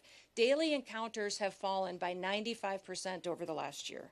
While the daily average of apprehensions in the Biden years was over 5,100 per day, in the last year it was less than 250. In addition to keeping the illegal aliens out, we're also protecting the American people from the deadly drugs that are coming in. And just in 2025, CBP seized over 600,000 pounds of illicit drugs. The death rate and the fentanyl deaths in this country have dropped in 1 year under President Trump. Because he secured the border, fentanyl deaths have gone down 30%. We can't wait to continue to keep working to save more American lives. We have to continue to keep ramping up our efforts and do all that we can to protect our children. And we're thankful for President Trump's vision to invest in technology, invest in people, and invest in the resources that we need to do our jobs. He did it in 1 year. You think about what this country has gone through over the previous 4 years and what a turnaround that we've seen because we have a president in the White House that puts the American people first. It's incredible. President Trump believed that we still have a country, and he believed that it was a country worth fighting for. Now we're hard at work to make sure it stays that way. And when the American people put President Trump in the White House, they said enough is enough. They chose him. They chose law and order. They voted to build the wall. They voted to send President Trump back to the White House. And it reminds me of John Adams. He said back in history, when they were building this country and founding this country, he said the very definition of a republic is a government of laws, not of men. We are a government of laws. We are a republic. And for 4 long years before President Trump, we saw what it was like when people put men above our laws. We saw how people were victimized and hurt and abused. And Americans didn't want to live like that anymore. The beauty of our republic is that our people have the freedom to choose. And when they elected President Trump, they chose differently. They chose someone who recognized that a country with no border is no country at all. A country that doesn't enforce its laws is a lawless country. We had never experienced the kind of chaos before in recent history that we saw during the Biden administration. And the American people rejected it. They rejected it and its lawlessness and chose to return to law and order. And with President Trump and all of you great law enforcement officers in front of me and those across the country that do their work every day, we've got a promise of a bright future and a promise of an amazing country for years to come. You have stood up and stood on the line to make sure that we have freedom and liberty for our children and our grandchildren for years to come. Thank you for the work that you do. I pray every day that God will continue to bless you, bless the work that you set your hands to and your families. They'll continue to bless this great country so that we would know that we are all Americans and we're all here. The rest of the world follows America because we are the ones that provide the hope and the future for what the entire world should be. So may God bless you, and thank you so much for being the great Americans that you are. Thank you. Department of Homeland Security Secretary Kristi Noem speaking at the border, talking about the border wall, talking about the administration's immigration enforcement efforts. We're going to take a break here on Fox 35 News Plus, but we'll be right back.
Breaking news here on Fox 35 News Plus. I want to get you to Fort Pierce in St. Lucie County, where just moments ago, attempted Trump assassin Ryan Routh was sentenced to life in prison.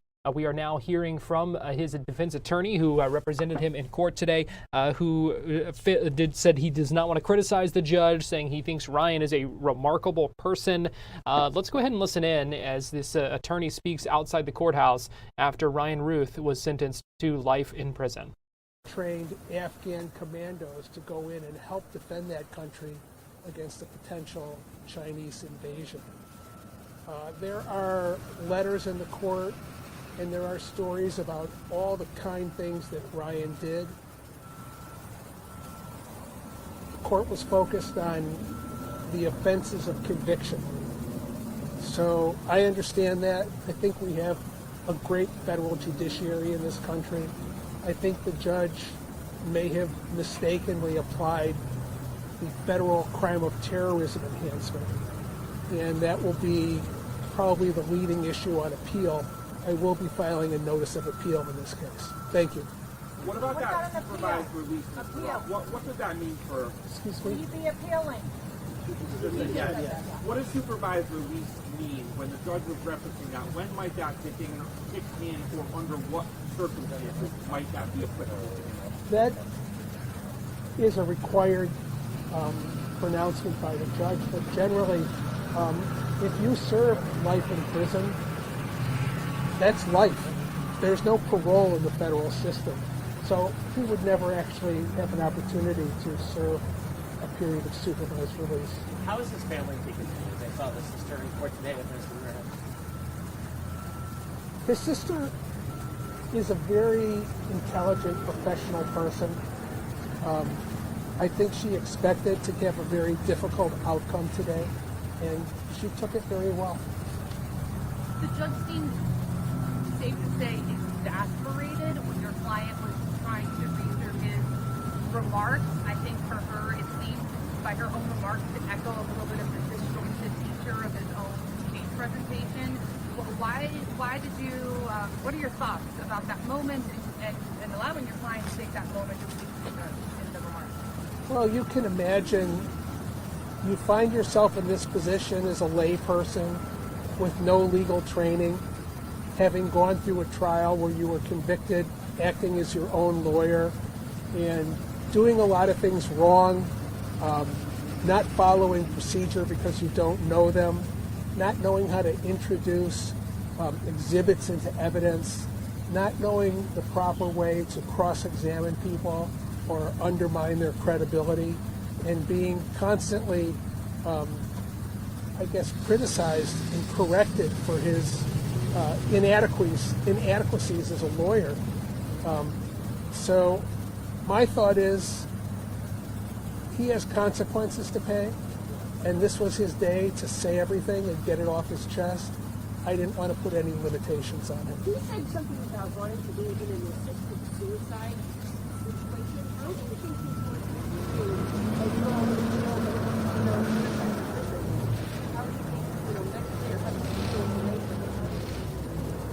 We'll just have to wait and see. I don't really know.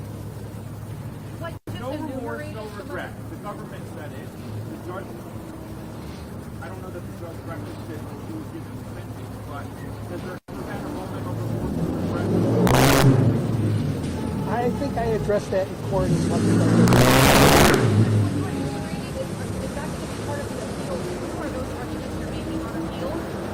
I'm sorry. About his inability to understand the federal rules of criminal procedure. Is that part of the appeal that you likely are filing? Most definitely. I don't think he was qualified or should have been allowed to act as his own counsel at the trial. Mr. Routh said in his allegation that the violence was not hugely accepted, but yet the judge just sentenced him where she said crime control and then different candidate. How do you square up those two statements? I think what Mr. Routh was trying to do was he was trying to tell people that might be influenced by him that political violence is never helpful. It's harmful to the democratic process, and I think he was renouncing the thought that a political assassination is ever appropriate. Mr. Routh was renouncing that? I think he was. That's my understanding. So he does now regret. Pardon me? So that he does now regret his actions?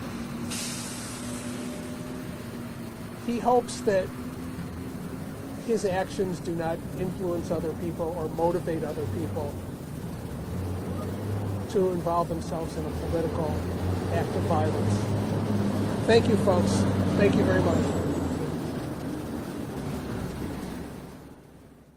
The defense attorney for Ryan Routh, speaking there, he, as we discussed earlier with a legal analyst, Routh defended himself throughout the trial, but did request and was granted an attorney for the sentencing and for the appeal. You did hear that attorney say they do plan to appeal, going to be filing a notice of appeal later today.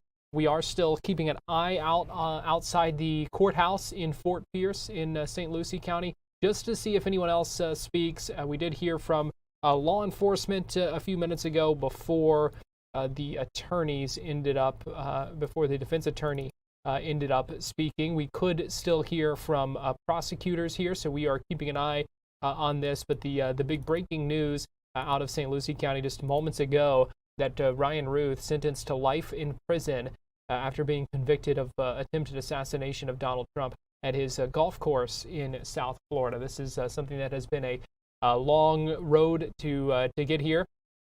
We talked about some of the ins and outs of the case earlier today, and you can find that full interview on Fox Local and also on YouTube. But the breaking news that we're following a life sentence for Ryan Routh after that assassination attempt. We're going to take a break right now here on Fox 35 News Plus, and we'll be right back.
In St. Lucie County, where we are waiting to see if prosecutors or anyone else has anything to say following the sentencing of Ryan Routh, sentenced today to life in prison after being convicted previously of attempted assassination of Donald Trump at his golf course in South Florida. You heard from the defense attorney just a few moments ago saying that he believed in a statement made in court today that Ryan Routh was encouraging others not to seek political violence, but to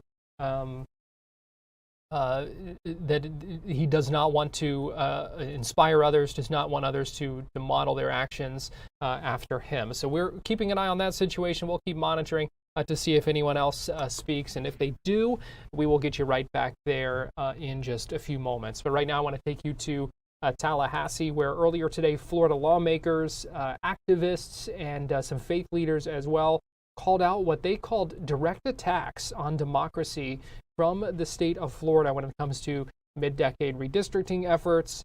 The Attorney General saying that he believes laws based on affirmative action in the state of Florida are unconstitutional.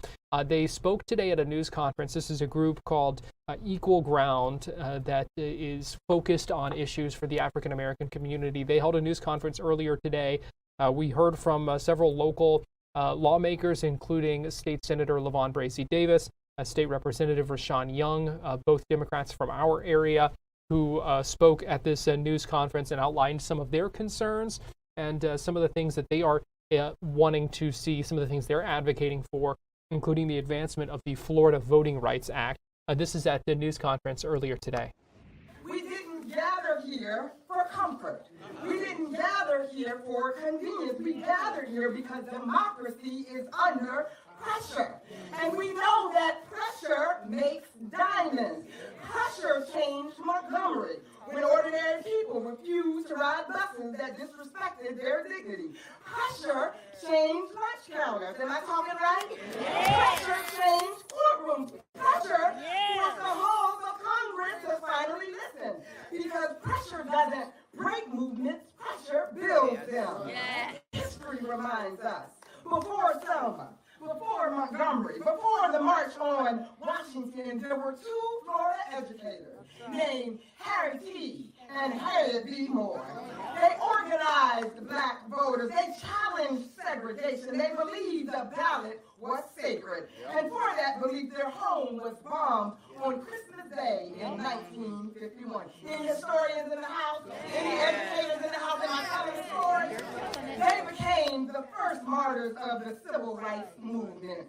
The Moors are not just history. They are courage with consequences. And family, we shouldn't just be inspired by their story. We should be guided by their name. What am I talking about? Because Florida has been living in an era of less. Less access to the ballot. Less fairness in how maps are drawn. Less clarity about who can vote. And less protection against intimidation and suppression. Less transparency in how elections are administered. Less confidence that the rules apply equally to everyone. And if Harry T. and Harriet B. Moore were standing here today, they would tell us the antidote to less is more. Hey! It's more. More. We want more participation and less suppression. More fair maps and less intimidation. More democracy and less fear. That's why. To the file, yet again, the Harry T. Woo!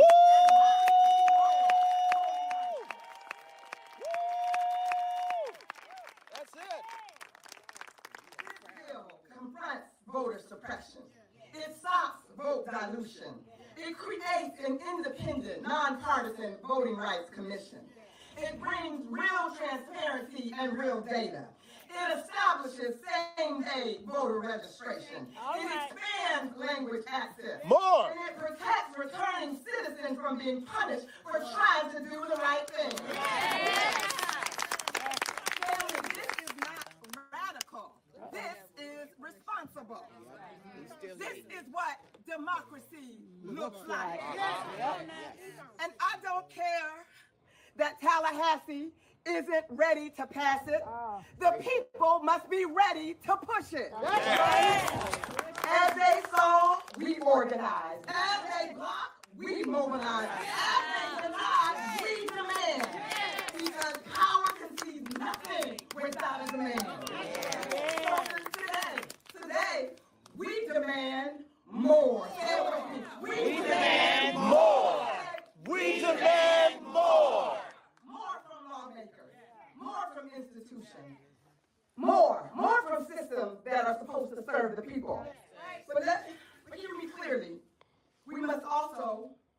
demand more from ourselves. Of ourselves, that's right. Talk about it. Talk about it. From the folks who say, I don't do politics. Come on, somebody. From the folks who whine and complain. More. From the folks who vent online but vanish on election. Come on. Because whether you do politics or not, politics is doing you. Talk, Reverend.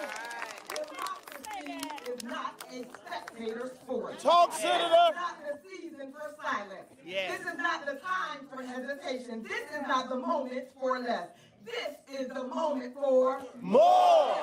There it is. More organizing, more registering, more showing up, more demanding accountability. Not tomorrow, now. Not someday, today.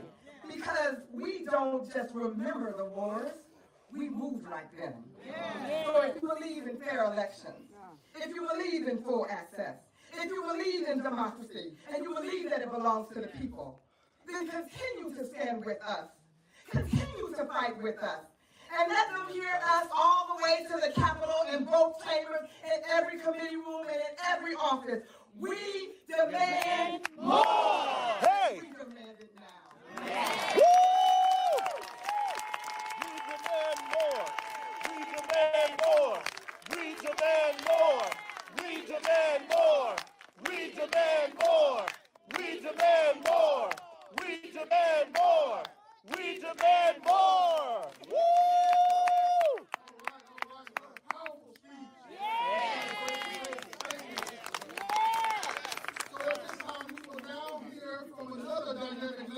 A champion in his own right, and that is Representative Rashawn Young from House District 40. My representative. Good morning. Good morning. I'm trying to figure out how they expect me to follow behind them. I certainly want to thank Genesis and all of you, our partners who have traveled from so far. And I want to thank my mentor and the Senate sponsor of the Harriet T. and Harriet B. Moore Florida Voting Rights Act, Senator LaVon Bracey Davis. All right, all right. I think it is important for us to call the name of Senator Geraldine Thompson. Yes, yes, yes, yes. Stood in the gap for people who were silenced, locked out, and left behind. Yeah.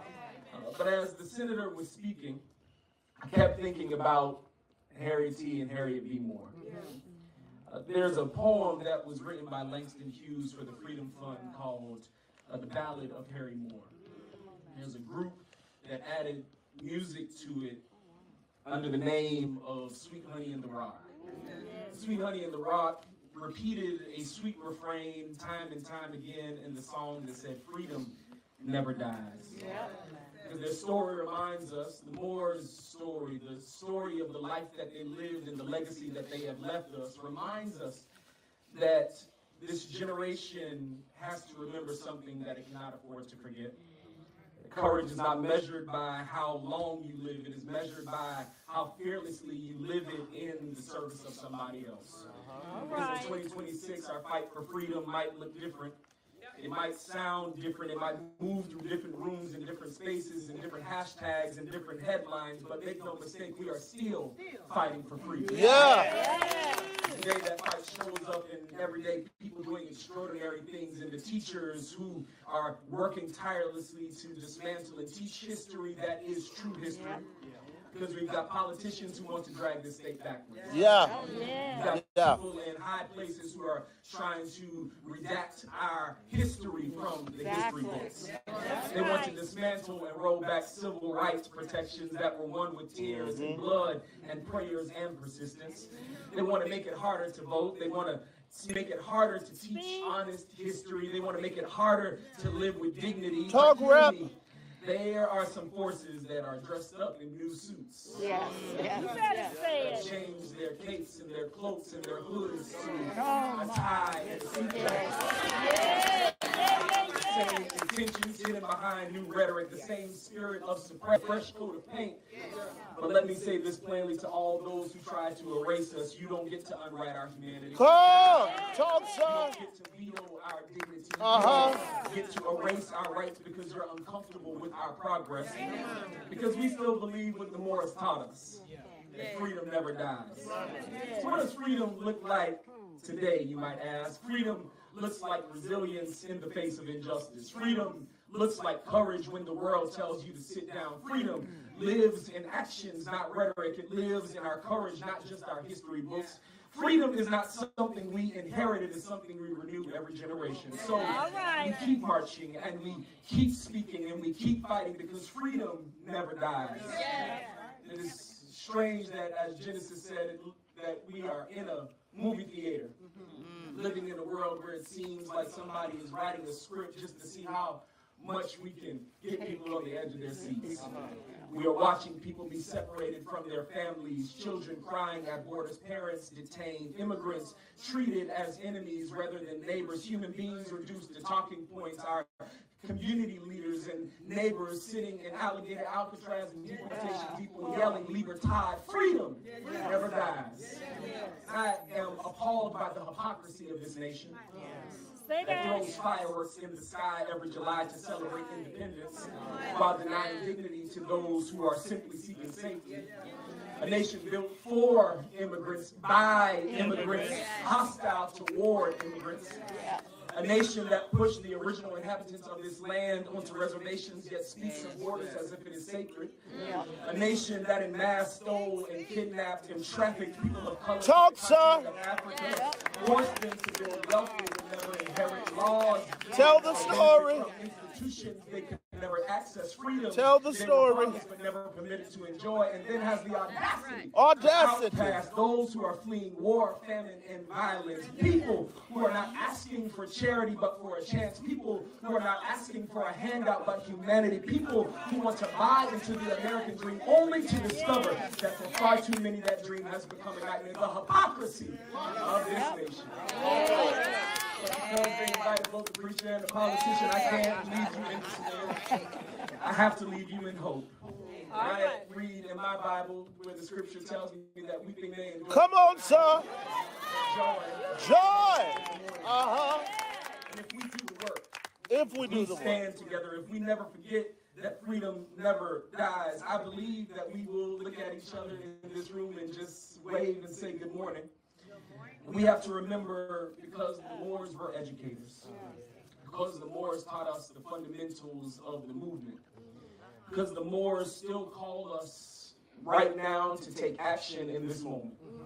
I believe that the Moors, the songwriter said, it seems I hear Harry Moore. From the earth his voice still cries. No bomb can kill this dream I have, because freedom never dies. So if you'll help me, I need your help. I know that y'all got riled up with the senator, but if you'll help me remind each other of the ABCs, when I point at you, if you'll just say the letter, and I promise me we'll move through this very quickly. So let's start. A is for agitate, because comfort has never produced change. B is for build, because critique without construction is empty. Discipline, not a feeling. G is for generations, because we owe the future better than excuses. H is for humanity, because policy without people is violence. I is for the immigrant. I is for the immigrant. I is for the immigrant, because justice that forgets the stranger has forgotten its soul. J is for justice, not delayed, not denied, not diluted. K is for knowledge, because ignorance is expensive. L is for love, the kind that tells the truth and stays anyway. M is for the movement, because moments don't change systems. N is for now, because tomorrow has been used too long as an excuse. O is for organized. O is for organized, because power never concedes without pressure. P is for people, because progress that leaves folks behind isn't progress. Q is for question, because silence has never been neutral. R is for responsibility, because freedom isn't free, it's stewarded. S is for sacrifice, because nothing worth having comes cheap. T is for the truth, the whole truth, and nothing but the truth. U is for unity, not uniformity, but shared commitment. V is for vote, because democracy only works if we do. W is for work, the slow, unraveling. Come on, sir. X is for the X'd out, the locked out, those erased, those ignored and written off. And U. Y is for you, because the movement doesn't move without you. And Z is for zeal, because lukewarm justice has never saved the nation.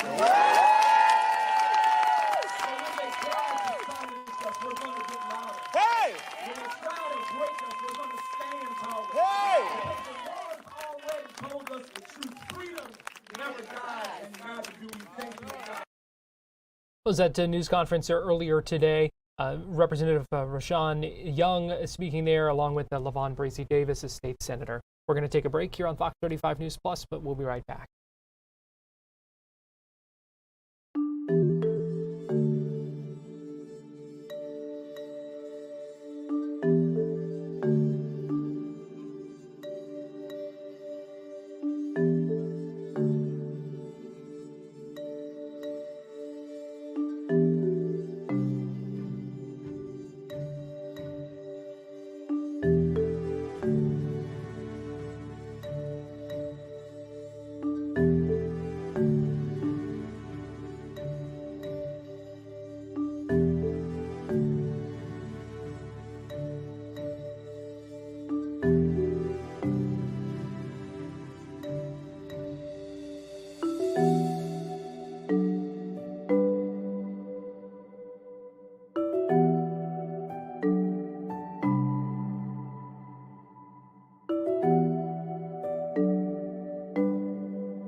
You're watching Fox 35 News Plus, streaming on Fox Local. Welcome back into Fox 35 News Plus. I want to get you live to Nashville, Tennessee, the state capital, where RFK, the U.S.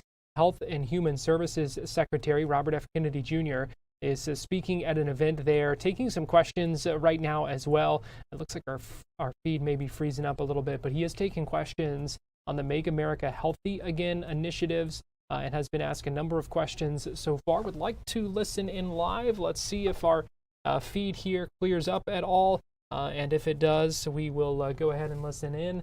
It does not appear like it is working, and we won't sit around and wait on that to clear up. But he is speaking live right now in Tennessee about the MAHA initiatives that he has been championing. I want to take you now to Hillsborough County, where earlier today the County Board of the Hillsborough County Board of County Commissioners held a meeting, and one of the things on their agenda was a discussion about the Tampa Bay Rays Stadium. We talked about this yesterday with Fox 13's Evan Axelbank, and had that news conference yesterday from Governor DeSantis, from Major League Baseball Commissioner Rob Manfred talking about it. Commissioner Ken Hagan said the county is going to make every effort to value engineering and the design, expecting an $8 to $10 billion investment in that. You're going to hear some of their remarks and some of the things that they discussed as they work through that process toward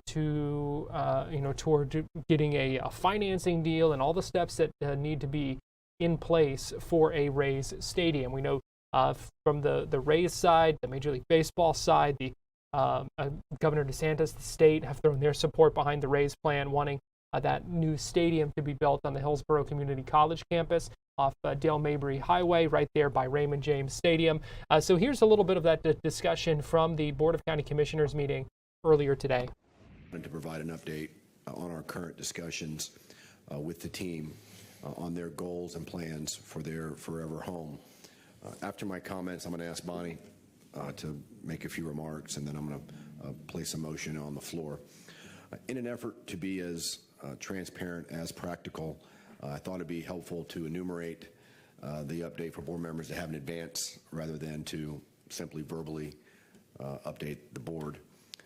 First of all, I want to thank the Rays ownership group for the approach and manner in which they have undertaken this effort since purchasing the team. How they have conducted themselves is 180 degrees different than what we experienced with all of our previous ballpark efforts with the previous ownership group. I think I can speak for our entire team to say that it is refreshing and very much appreciated. I think the update that was provided is an excellent description of the status of our discussions. I want to thank Bonnie, Julia, Greg, Eric Hart. They all are heavily involved in our meetings, and each of them weighed in on what was sent out. A couple points that I think are important and that I want to highlight. There have not been any formal negotiations up to this point. While significant progress has been made over the last couple months, we have a long way to go in order to get to a place where our board can have an honest debate and discussion on what a framework or agreement would look like. That being said, we do not have the luxury of time. Unlike the previous ownership group, the team has a sense of urgency in order to meet their 2029 goal. Candidly, their goal is quite ambitious, and we will see if the team is successful in their timeline. But again, after having worked with the previous group who never shared any sense of urgency, this ownership's timeline and how they hit the ground running is certainly refreshing.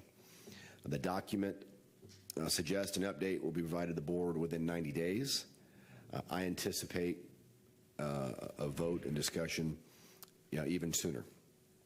The location is Hillsborough College. It's my understanding many locations were considered, including Ybor City, which candidly was my preferred location, as well as many others in the community. But Hillsborough College was the only location that met all of the team's needs and criteria, primarily sufficient land in order to realize their entire mixed-use development. As we heard from the governor yesterday, the governor is supportive of the team being in Tampa and the location being Hillsborough College. In fact, he said baseball belongs in Tampa Bay, baseball can succeed in Tampa Bay. Yesterday's event was critical. In all of the Rays ballpark's efforts through the years, this is the first time a governor has ever held a press conference and publicly supported not only a new ballpark, but Governor DeSantis also stated support for the location and partnership. I don't think that can be underscored enough. The team has floated the cost of the ballpark. It will be in the $2.3 billion range. I can tell you that number is not firm, and we will certainly make every effort on our part to value engineer the design. Understandably, most of the focus has been on the ballpark and cost. However, the ballpark is the driver for a generational mixed-use development that will be funded with an overall $8 to $10 billion direct investment by the team. The team has characterized the mixed-use development as the battery on steroids, and I don't know if anyone is not familiar with the Braves and their battery project. I would encourage you to do so. It's an amazing mixed-use development that is the model for future ballparks and stadiums that only occurred but for the ballpark. That project is on 74 acres, and the Rays project will be on approximately 120 acres. The battery has, my understanding, 2 million square feet. This project will have 6 to 8 million square feet. And lastly, the projections are for nearly 10 million unique visitors a year. That's more visitors than attend Animal Kingdom, and Hollywood studios. Just think about that for a moment.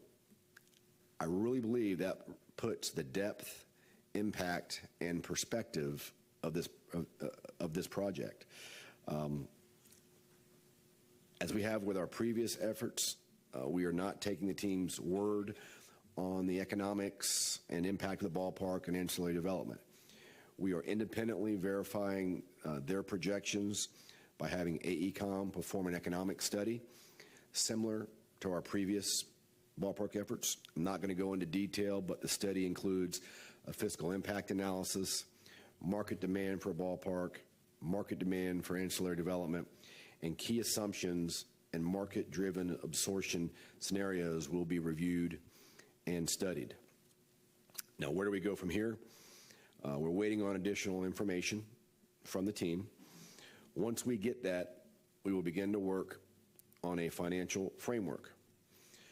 Assuming a framework can be made, negotiations will begin to see if a term sheet can be agreed upon. It's important to point out, there's no guarantee we'll even get that far. If a term sheet is ultimately agreed upon, Bonnie will present that to our board for consideration. City Council and TSA approvals will also be necessary. If approved, the formal contractual language we worked on, which is my understanding is a quite complex legal document. Now, in closing, to the team's credit, they have not threatened relocation if an agreement cannot be reached. However, and I've stated this for many months now, I honestly believe that if we cannot work out an agreement, the team will relocate, with Orlando being the likely place. And yesterday, Governor DeSantis and Commissioner Manfred both referenced Orlando as an extremely viable option. Now, that's not a threat, it's just reality. And I point that out because I think in some folks' minds, they feel the team will remain here no matter what. And that's simply inaccurate and frankly naive. Bonnie, any additional information you want to add on, and then I'm going to just place a motion on the floor. Thank you. I just have a few quick comments. And as you noted, Chair Hagan, the opportunity to bring the Rays to Hillsborough County is a tremendous one, and we're grateful to be in the position to evaluate such a proposal. This development will be truly transformational for the Drew Park area. I was at the city of Tampa over 20 years ago when that CRA was created, and we have seen truly limited growth in that tax base since that time. So it would be a big boost to the Drew Park area. But beyond the new ballpark, the project has the potential to deliver meaningful benefits to the college, job creation, increased tourist taxes and sales taxes, and overall economic activity. But at the same time, the work of assembling a financing structure will be challenging and complicated. It will require significant creativity and coordination with the City of Tampa, the Tampa Sports Authority, and the team. And Commissioner Hagan had some guiding principles that he outlined in his agenda item. So our goal is to bring forward a financing plan that is clear, responsible, and one that the board can clearly evaluate while delivering strong returns for the community. And we will keep you apprised of our activities along the way. Thank you. Thanks, Bonnie. So for the purpose of today is just, I'm going to make a motion just for, to continue our discussions with the Rays in an effort to determine if a framework and partnership can be agreed upon, and if so, staff is to bring that back to our board for consideration. Second. Okay, we have a motion by Chair Hagan, a second by Commissioner Myers. Commissioner Whistle, you're recognized. Thank you, Madam Vice Chair. I'm going to be supporting today's motion for a discussion, but I don't want that to be misinterpreted. My message today is more generally to the general public. On December the 14th of 2024, during a CIT workshop renewal, I strategically gave advice, which was then adopted, to remove the term community stadium from the ballot language for the renewal of the CIT. That was put forward. During the April 17th, 2024 public hearing for the CIT renewal, I put forward a motion to explicitly restrict the CIT funds from being prohibited for new professional sports facilities.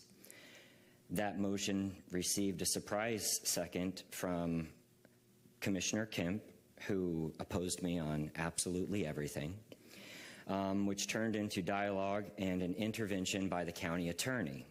The county attorneys then gave legal advice that they felt like my motion that was going to receive bipartisan support was unnecessary because it would require a re-advertisement of the CIT that we notified the public.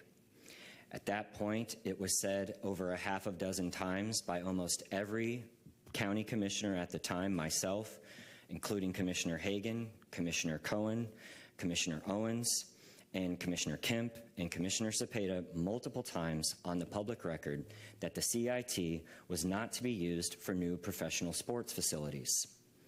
At that time, and I will quote for the general public, and they can contact my office for a copy of this at woolstelj@hcfl.gov. We will provide you a copy of book 575 on page 81 of the clerk's records. And I quote, Attorney Beck explained the motion would require re-advertisement to amend the ballot language and suggested alternatives. Chair Hagan pondered if the language change was in the ballot or ordinance. Attorney Beck opined on the interlocal agreement, ordinance, and ballot language changes. Chair Hagan sought clarification on legal sufficiency regarding removal of community stadium from the ballot language. Attorney Beck noted the ballot language was written as public facilities, so the county would not own any future professional stadiums, end quote. That is the professional legal guidance that we sought from our county attorney that was offered to us to indicate that my motion put forward was unnecessary because the way that we had advertised it would protect the community, as all of the commissioners almost unanimously agreed on the public record at about the 2-hour and 12-minute mark of the Hillsborough County meetings posted publicly on YouTube. For your reference, we will also provide you that link if you are interested. I did that strategically. I will not be working to thwart any business from doing business in Hillsborough County. I have worked diligently just as early as Monday to progress a waste recycling company that had been halted for about 1.5 years from moving forward. My goal is to not intervene on the success of anyone doing business here. But what you will be faced with in the future regarding the CIT, which is my primary concern on this, because we promised everyone on the public record that the CIT numbers would be ineligible for the use of a new public facilities. We have not even began to collect that tax, and here is a suggestion that we already deceived the taxpayers that we made a promise to no less than 2 years ago. The party told you to reject the evidence of your eyes and ears. It was their final, most essential command, George Orwell. I insist that you request these copies and inform yourself on directly what was said and advertised in terms of the CIT. Those are my remarks about the eligibility of these funds. I will say to the comments of the suggestion put forward that underlined no transportation or public safety projects would be impacted. Some of the discussion there surrounding a Rays Stadium and its potential home at Hillsborough College off Dale Mabry Highway in Tampa. That was from the Board of County Commissioners meeting in Hillsborough County earlier today. We're going to take a break here on Fox 35 News Plus, but we'll be right back.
You're watching Fox 35 News Plus, streaming on Fox Local. Welcome back into Fox 35 News Plus. I'm Garrett Weimer, and thanks for joining us on this Wednesday afternoon, live on Fox Local and on YouTube. State Attorney General James Uthmeyer held a news conference today in Tallahassee, inside the Cabinet Room at the Florida State Capitol, where he talked about a career criminal crackdown, the conviction of several defendants involved in a large-scale cocaine trafficking organization. Here's the Attorney General and officials with FDLE and some other agencies, the statewide prosecutor as well, at this news conference earlier today. So this morning we're announcing that we've got convictions and very long sentences for a couple defendants here in Tallahassee that were engaged in a large-scale cocaine trafficking operation. The message today is, you know, these two individuals, Delmatrice Rogers and Lasagna Savage, they both had priors, and Delmatrice, I believe, had been convicted on 5 prior felonies and released. So these individuals, they started as street-level drug dealers. They went in and out of the criminal justice system. They weren't locked up long enough. They will be now. And, you know, as a result, they moved up. And then they became more dangerous criminals engaged in widespread trafficking and conspiracy to traffic. So we got them. I think Delmatrice is going to be looking at 27 years behind bars. Lasagna Savage is going to get a Savage sentence, 11 years. And we're going to continue to send a message to criminals out there. If you do the crime, we're going to take it seriously. Guys like Chief Revel and his team, they put their lives on the line every single day. They bring in the bad guys, and we don't do them a service when we let people out too early. I believe in harsh punishment. Sends a message. People have a long time to think about what they've done behind bars before they return to society. This is Attorney General James Uthmeyer speaking earlier today in Tallahassee. Let me get you right now to the Blue Room of the White House, and our feed there has just gotten a little pixelated, so I do want to warn you about that. But we're seeing the First Lady meeting with a freed American-Israeli hostage, Keith Siegel. They are speaking right now. This event just got underway. Let's go ahead and listen in. Aviva presented me with 2 of Keith's books, and when I came home that evening, I gave it to my husband and informed him the situation, and I know he was fighting for all of the hostages, and as we know now, all of the hostages are free and home with the families. Aviva was a warrior. She is a warrior. She was fighting very hard for Keith, and I know he suffered a lot. I'm happy to see you healthy at home with your children, with your grandchildren, with your family, and I know you're giving back your time, your energy to other people, so thank you for that. Thank you. Would you like to say a few words? Yes.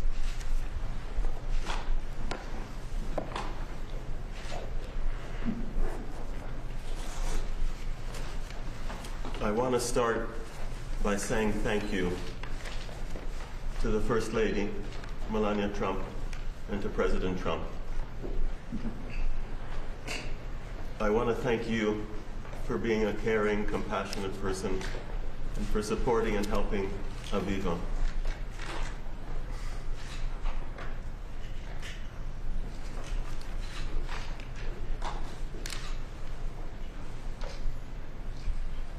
During those difficult days, and you helped her enormously in many ways. It's an honor, it's a privilege, and I'm eternally grateful, and I am very grateful to have the opportunity to say that to you in person, sitting next to you. I am eternally grateful to you and President Trump for bringing me home and for bringing all of the hostages back to their families.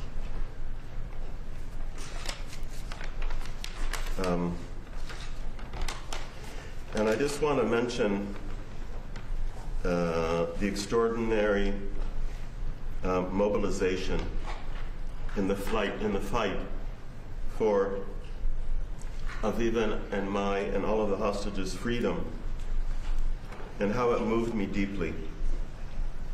And it showed us the true meaning of holding on to hope, even in the most difficult moments, Now that I have regained my freedom and I celebrated 1 year of freedom being released from captivity this Sunday, I have committed myself to partnering with Israel, an Israeli humanitarian aid organization, to help restore hope for others. Giving back is a crucial part of my recovery and rehabilitation process.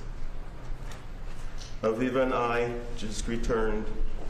Aviva and I just came on Sunday, from one of the world's largest refugee camps in Kenya called Kakuma. In Kakuma, Israel is providing access to clean water, hygiene, sanitation, and education to thousands of refugees that otherwise would not have any of those. The work of Israel has inspired me and given me a new sense of purpose. What a remarkable and amazing accomplishment, bringing all of the hostages back home. And we have a mission ahead of us to help others that are struggling. And this is our new mission in life. This is the road we are on. This is our journey. And I also want to end by congratulating you on the release of your movie. So much looking forward to seeing it, and so grateful for you deciding to have Aviva be a part of your movie. Thank you. Thank you. Thank you. Beautiful. Would you like to say a few words? I just want to say that I waited for the last hostage to come home to thank you. Because when we met, before Keith came home, you gave me so much hope, and I could feel your heart with me. And I knew how important it was for you to go back home and talk to President Trump and share your feelings. So I want to thank you for that. And I want to thank you for putting me in your special Melania film, because I was there talking to you, not for myself, but for the whole world. Bringing the hostages home was the most important thing that I could think about in this world, and now it's all over the world. The bad things that Hamas did to my husband, but I'm lucky. And thank you, Keith, for staying alive and being with me.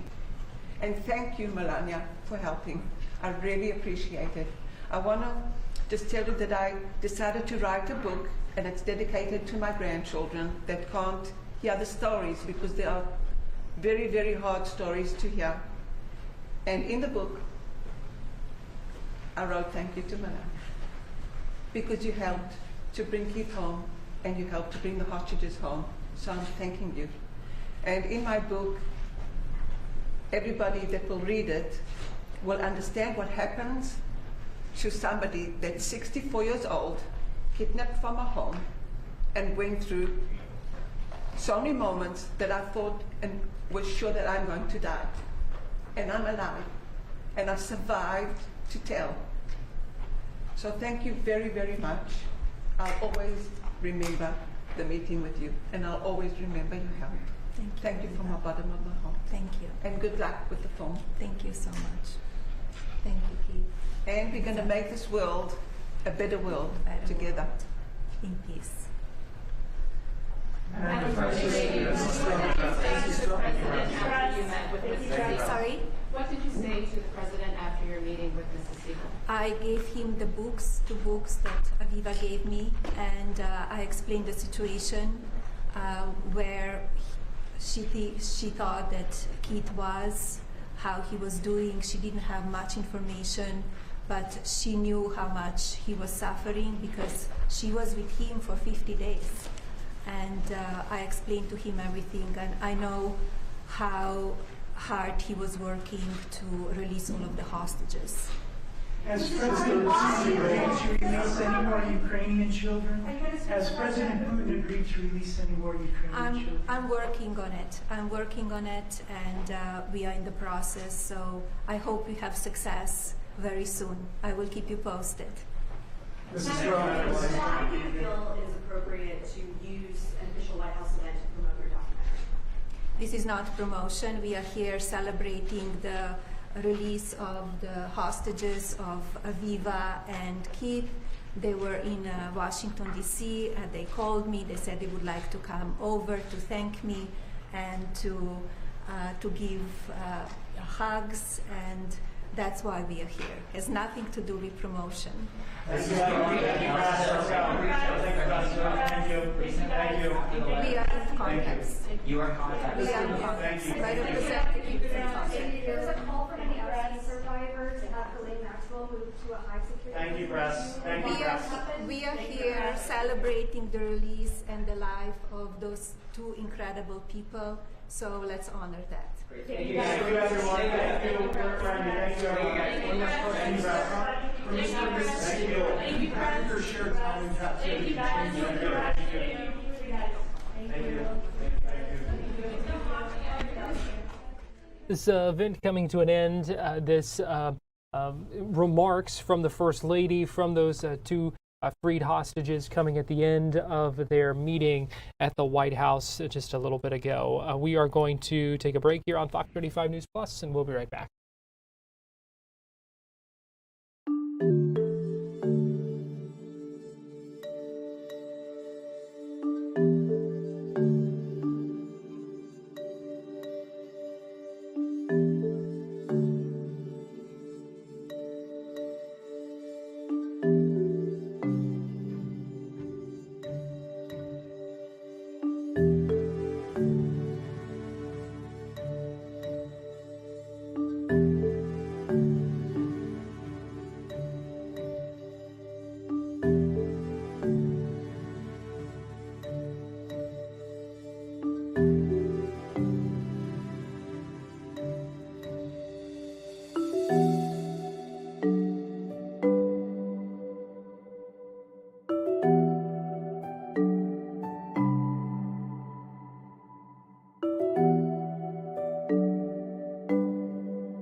Welcome back into Fox 35 News Plus, and I want to get you back to this news conference from earlier today in Tallahassee. We heard the beginning of it from the Attorney General, James Uthmeyer, talking about the conviction of some defendants involved in a large-scale cocaine trafficking operation. This is statewide prosecutor Brad McVeigh who is speaking there. Let's go ahead and listen back in. A search warrant that was executed, so legal wrangling. It covered all bases, and it takes a lot of patience, hard work, and diligence from law enforcement to get these things to prosecution. So we are incredibly grateful for their efforts in this case.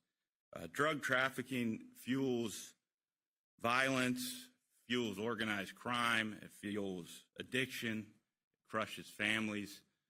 This crime is not a victimless crime. And as the general said, these individuals had priors, and they made a conscious choice when they had the opportunity to become productive members of society. They chose time and time again to become full-time dope traffickers. And so this sentence reflects the choices that they made. The Office of Statewide Prosecution, we have 8 offices around the state and one right here in the capital city.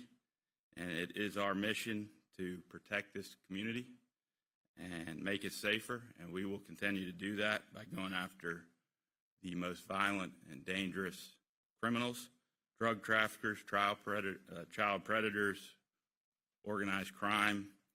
We will continue to fight to make the capital city the safest it possibly can be. With that, turn it over to Commissioner Glass, I believe. Thank you.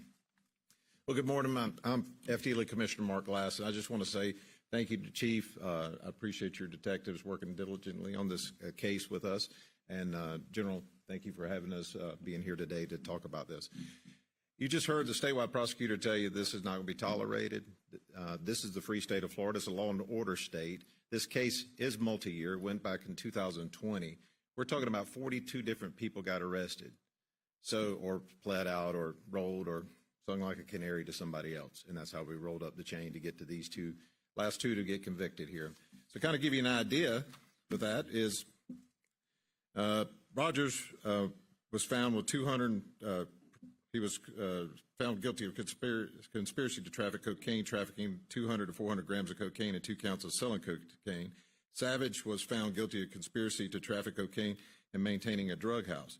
Now, this may sometimes will seem like a smaller amount, but 400 grams is not a small amount, but it may seem like that. But you're talking about a lifetime of crime and pushing this toxic chemical throughout our communities.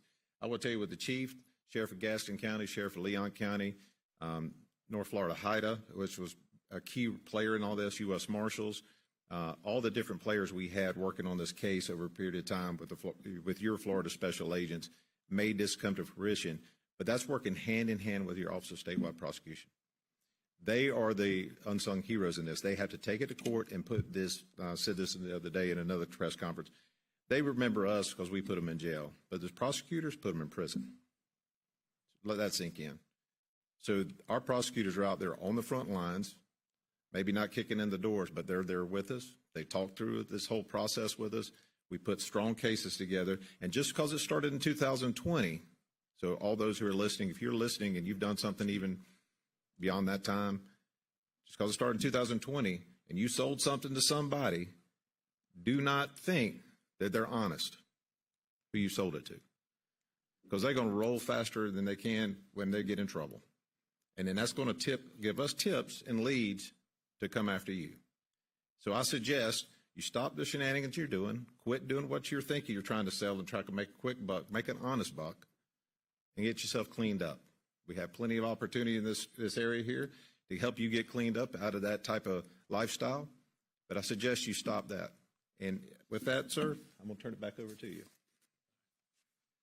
Chief, you want to say anything? Sure. Thank you.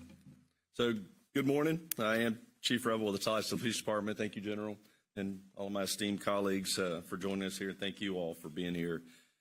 Today's announcement really represents the kind of work that happens in law enforcement agencies across this country. When we come together for a shared purpose and for that shared commitment to public safety, it's our community that wins. The successful outcome of this case reflects a strong coordination among our federal, state, and local partners, including the Florida Department of Law Enforcement, the Leon County Sheriff's Office, United States Marshal Service, North Florida HIDA, statewide prosecutors, and everybody that was involved. But what I want to point out is that task forces like this matter, and they make a difference. They allow agencies to combine investigative tools, intelligence, and the resources in a way that ensures these complex cases are built thoroughly and prosecuted successfully. This case, took a lot of time and a lot of effort, as Commissioner said, over many, many years. And credit here is due to the case agents, the detectives who carried out this investigation from start to finish. They are the ones that made sure things were done right, and that resulted in a conviction that will stand and court sentences that you've heard about already. At the Tallahassee Police Department, I've said it before and I'll say it again, we have the best people in the world and the best trained people in the world in law enforcement right here in this community. And when you pair that level of skill and dedication with strong partnerships like we have here, you get the results like we have here today. The sentences imposed in this case demonstrate the justice system's commitment to dismantling organized drug trafficking operations and protecting public safety across jurisdictions. This outcome sends a clear message that coordinated, persistent, and dedicated investigative work makes the real difference in what we do. We remain committed to supporting our law enforcement partners and continuing to work together to disrupt drug trafficking wherever it exists and by whoever is doing it. At the end of the day, it truly is a team effort. And the real winner of this team effort is this great community in which we serve. So thank you, General, again, for the opportunity to be here. Thanks, Chief. It's because of our law enforcement that we've got the lowest crime rates that we've ever had in this state. We're a big state. Our population's growing. Capital's flowing in like never before. Those trends typically lead to more crime. Bad people, evil people, they chase money, but not in Florida because we set the stage. These guys, they enforce rule of law, and then our prosecutors like Guillermo here, they work their tail off to put people away for a long time. So, Guillermo, I'll let you say a few words if you'd like. Good morning, everyone. I just want to echo what has been said here. This is a complete team effort, a team victory. It starts with the leadership and tone set at the top with the Attorney General, with our outstanding statewide prosecutor, Brad McVeigh, our Chief Assistant, Brian Fernandez, and my trial partner in this case, Reed Haley. Suffice it to say that the defendants here tried to delay justice by playing games, but justice was delayed, but it wasn't denied, and they're going to get the sentence that they deserved. There was over 300 grams of cocaine found in Mr. Rogers' apartment where he lived, and cocaine found at the trap house where Ms. Savage ran his business. And a trap house is a place that's run exclusively to sell drugs. And at the end of the day, what the jury heard, what was beyond a reasonable doubt, was that you had call after call where Mr. Rogers was talking to Ms. Savage. They were talking about the drug debts that were owed. In fact, the jury in one call heard Ms. Savage run after a customer, screaming at him that he hadn't paid what he owed. So this was clear. There was a sophisticated surveillance system at that trap house. This wasn't your regular ADT Simply Safe. This was a commercial level security system. And in a surreal moment when law enforcement came in to execute that search warrant, they saw their marked units outside in the big screen TV that showed all the inside and outside cameras. So they knew exactly what they were doing. And I would just finish, because I wouldn't be remiss if I said that for a lot of people, they think, well, drug sales, drug trafficking, that's a victimless crime. It's anything but victimless. This destroys communities, it tears apart families, and it leads to violence. And in Florida, that is just not tolerated. So with that, I'll turn it back to the Attorney General.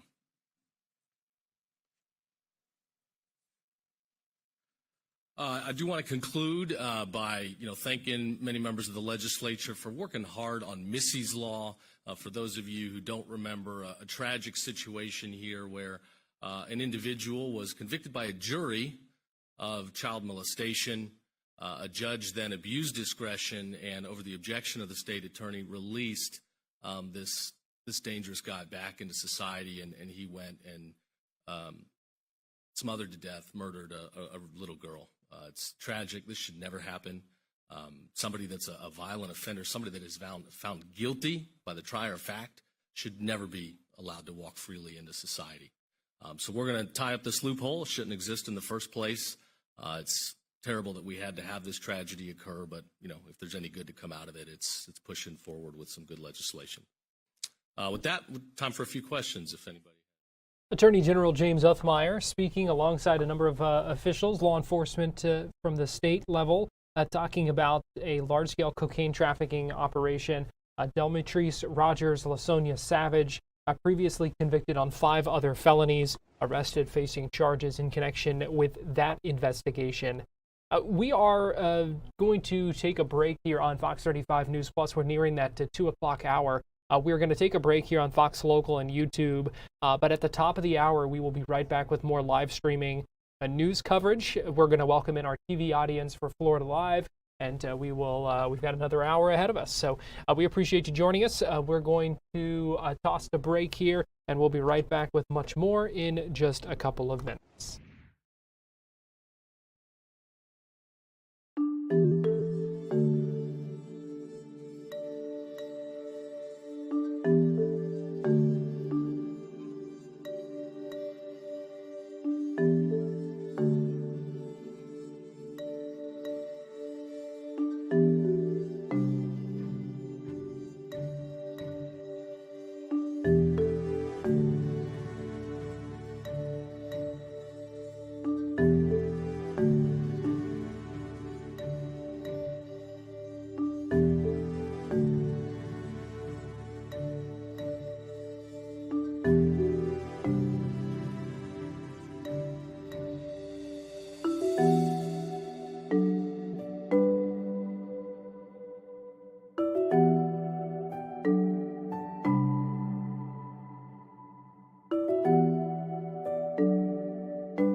Florida Live starts now. Well, good afternoon to you. Welcome into Florida Live. I'm Garrett Weimer, and thanks for joining us on this Wednesday afternoon, live on Fox Local, YouTube, and on Fox 35 TV. Been a busy day here on our live streaming news coverage. If you've been with us, we have covered a lot of ground. Got another hour here. If you are just joining us here on the TV side, we appreciate it. We are starting with a case that we have talked about before, but new developments, a lot of new details, and some interesting things coming out today. This is the case of Ahmad Boa, who is a man accused of killing 3 tourists at a home that they were renting in a Kissimmee neighborhood. As we have talked about before, he has also faced charges in a previous case back in 2021, but did not serve much time behind bars for that one. And want to bring in Fox 35's Marie Ettinger, who joins us live now via Zoom. And Marie, I know you were inside the courtroom today when there was a hearing for Ahmad Boa on that previous case, that 2021 case. But it was also interesting because we were told he refused transport and would not go from the jail to the courtroom even to be there for that status hearing. Yeah, Garrett, the judge said he could issue an order to have him brought in essentially using force, and the state and the defense attorneys agreed that that just wasn't going to be necessary. The case could go on, or the hearing could proceed even if Boa wasn't there. So that's what they did. They wound up talking mostly in private, but at the end the judge summarized the findings and what was decided in that conversation. So a couple of points. One was that the judge said that he did have probable cause to keep Boa in jail because Boa had violated the conditions of his release in that case. Just as a quick summary, in case any of y'all had forgotten or if you hadn't seen our coverage of this in the past, in 2021, Ahmad Boa was accused of shooting a man several times, also shooting a car. He was charged with attempted murder and eventually pleaded not guilty by reason of insanity. Now, that's an affirmative defense. It means he's saying, yes, I did do that shooting, but I can't be held liable for it because I didn't understand either the consequences of my actions or didn't understand right from wrong at the time due to a mental illness. So the court let him go. In a lot of cases like that, he would go to an in-person mental health institution run by the state and it's called civil commitment. He's there kind of against his will. It's instead of jail or prison that he would be committed there. But he was found to not meet the conditions that would require that. So because a doctor said he didn't meet that qualification, saying he posed a danger to himself or to others at the time, he was released under certain conditions. And that's what the judge said was violated now. The conditions that were violated, according to the state attorney's office and what they're arguing over right now, had to do with, one, he was not allowed to have guns. The sheriff's office says they found 2 in that more recent case from last month. That's why it's coming up again now. The other issue was that he was required to report to an officer or kind of a caseworker at a mental health institution, go to his appointments regularly, and take his medication. And the state attorney says that she got word he had stopped doing that some time ago.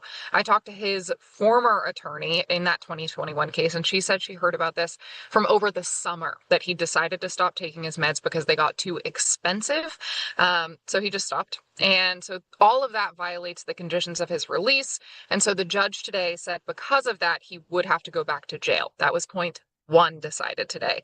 Additionally, the judge said that he is going to have a hearing to see whether Boja needs to be committed to a civil institution, so a mental health facility, or whether he would stay in jail. That's separate from a competency hearing, deciding whether he can proceed with any hearings or with any trials, whether he can assist a lawyer. It's just whether he could be in jail or in a mental health institution. And then the judge said that they need to set the hearing date for that. So that was today's hearing. But we also got updates for the case that just happened last month with the triple shooting, Garrett. Yeah, talk about that because we now know the charges that he's facing from the state attorney's office, the prosecutor's office, and it's second-degree murder as opposed to first-degree murder. Talk to us about that distinction and what you're learning about that.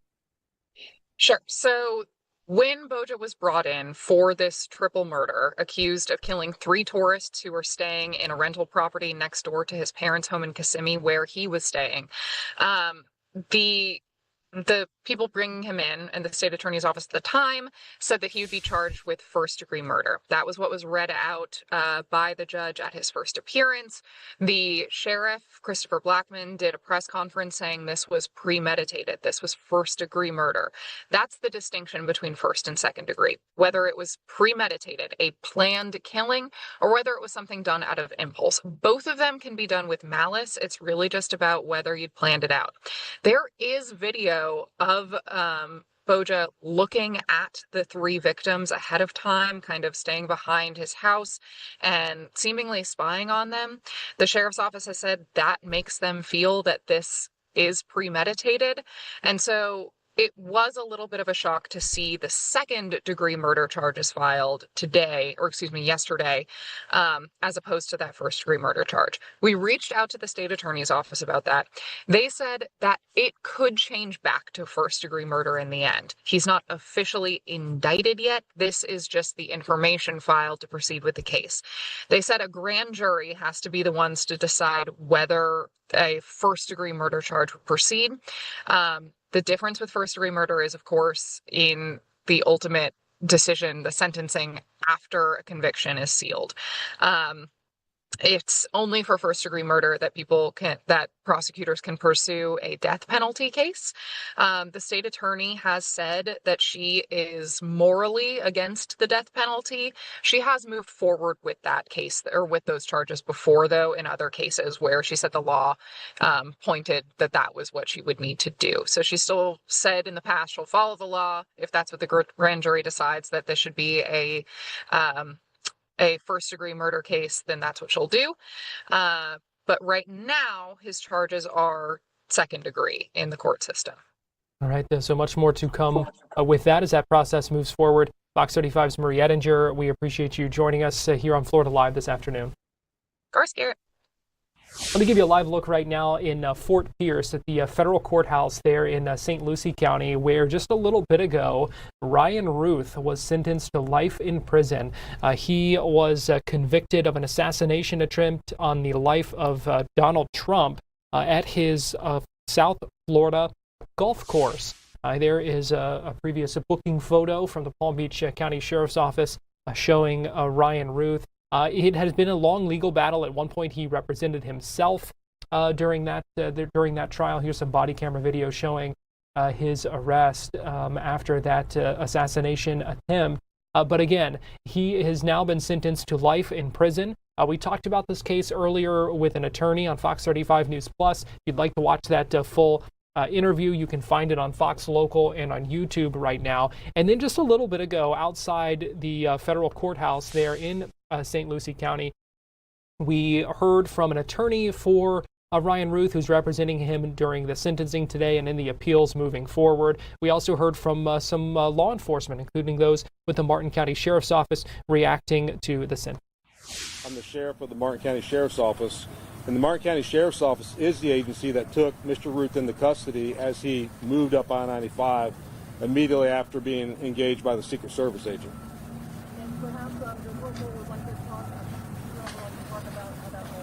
Absolutely. Good morning. My name's Major Josh Closter. I was one of the members out there that day with our sheriff's office and our partners from Palm Beach County that were fortunately able to make the vehicle stop and the apprehension. And how do you feel today, Major? It is very satisfying to have the result that we had today. And that was really a combination of the hard work, starting with the Secret Service agent down there in Palm Beach County and the brave citizen from Palm Beach County, and the efforts from the Martin County Sheriff's Office and all of our partners, the evidence technicians, the prosecutors, everybody involved in this case played a crucial role, and everything worked the way it was supposed to, which is why we had the result we did today. Can you speak to the conclusion of events and people who actually got involved, like Mr. Routh, to make this really prevent something from happening and then to make it? Yeah, so just to kind of recap the sequence of events, it started with the bravery of the Secret Service agent who found Mr. Routh hiding in the woods with his rifle, identifying him and taking action without hesitation, which led to Mr. Routh fleeing that scene. And fortunately, there was a vigilant citizen of Palm Beach County who saw what happened and was brave enough to get enough information to relay that to law enforcement. As soon as that information from the citizen was relayed to Palm Beach County Sheriff's Office, it was immediately shared with us when we believed, Palm Beach County rather, believed that he was going northbound on Interstate 95. And once that information was relayed to us at the Martin County Sheriff's Office, every member that was on duty immediately responded to the interstate. Every member that was off duty who got that text or that page left their house. They left their families. They left lunch. Whatever they were doing that day, they went to the interstate as fast as they could. And what you saw was a full response from our agency and the full force of all agencies coming down on this individual at once. With the events in court today, what do you guys make of the judge's comments about the defendant and then the defendant's comments in court today?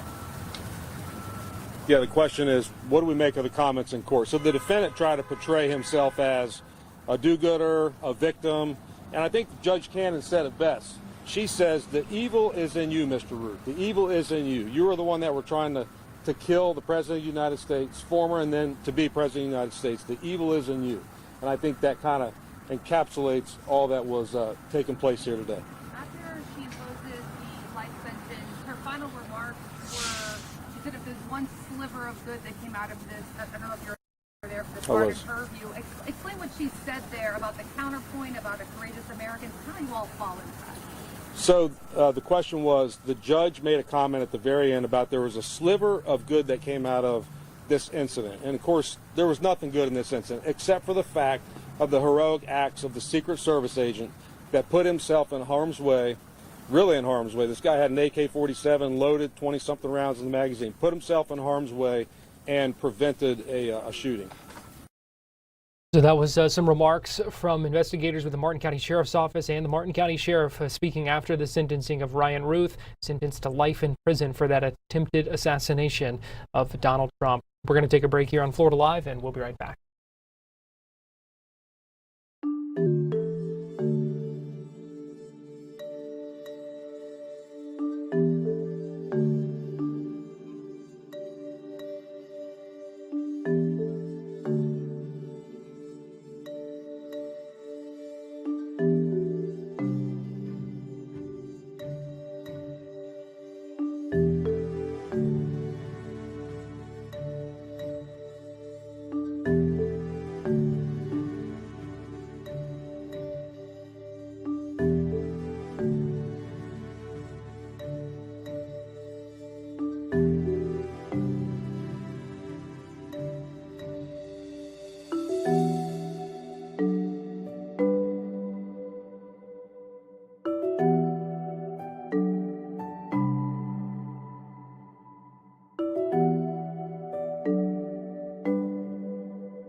Welcome back into Florida Live. I'm Garrett Weimer. Good to see you on this Wednesday afternoon. It's time now for our Tampa Connection, where we take a look at some of the big stories in the Bay Area today. Going to bring in Fox 13 senior content producer Nancy Gay, who joins us live now from the Fox 13 newsroom. And Nancy, good afternoon.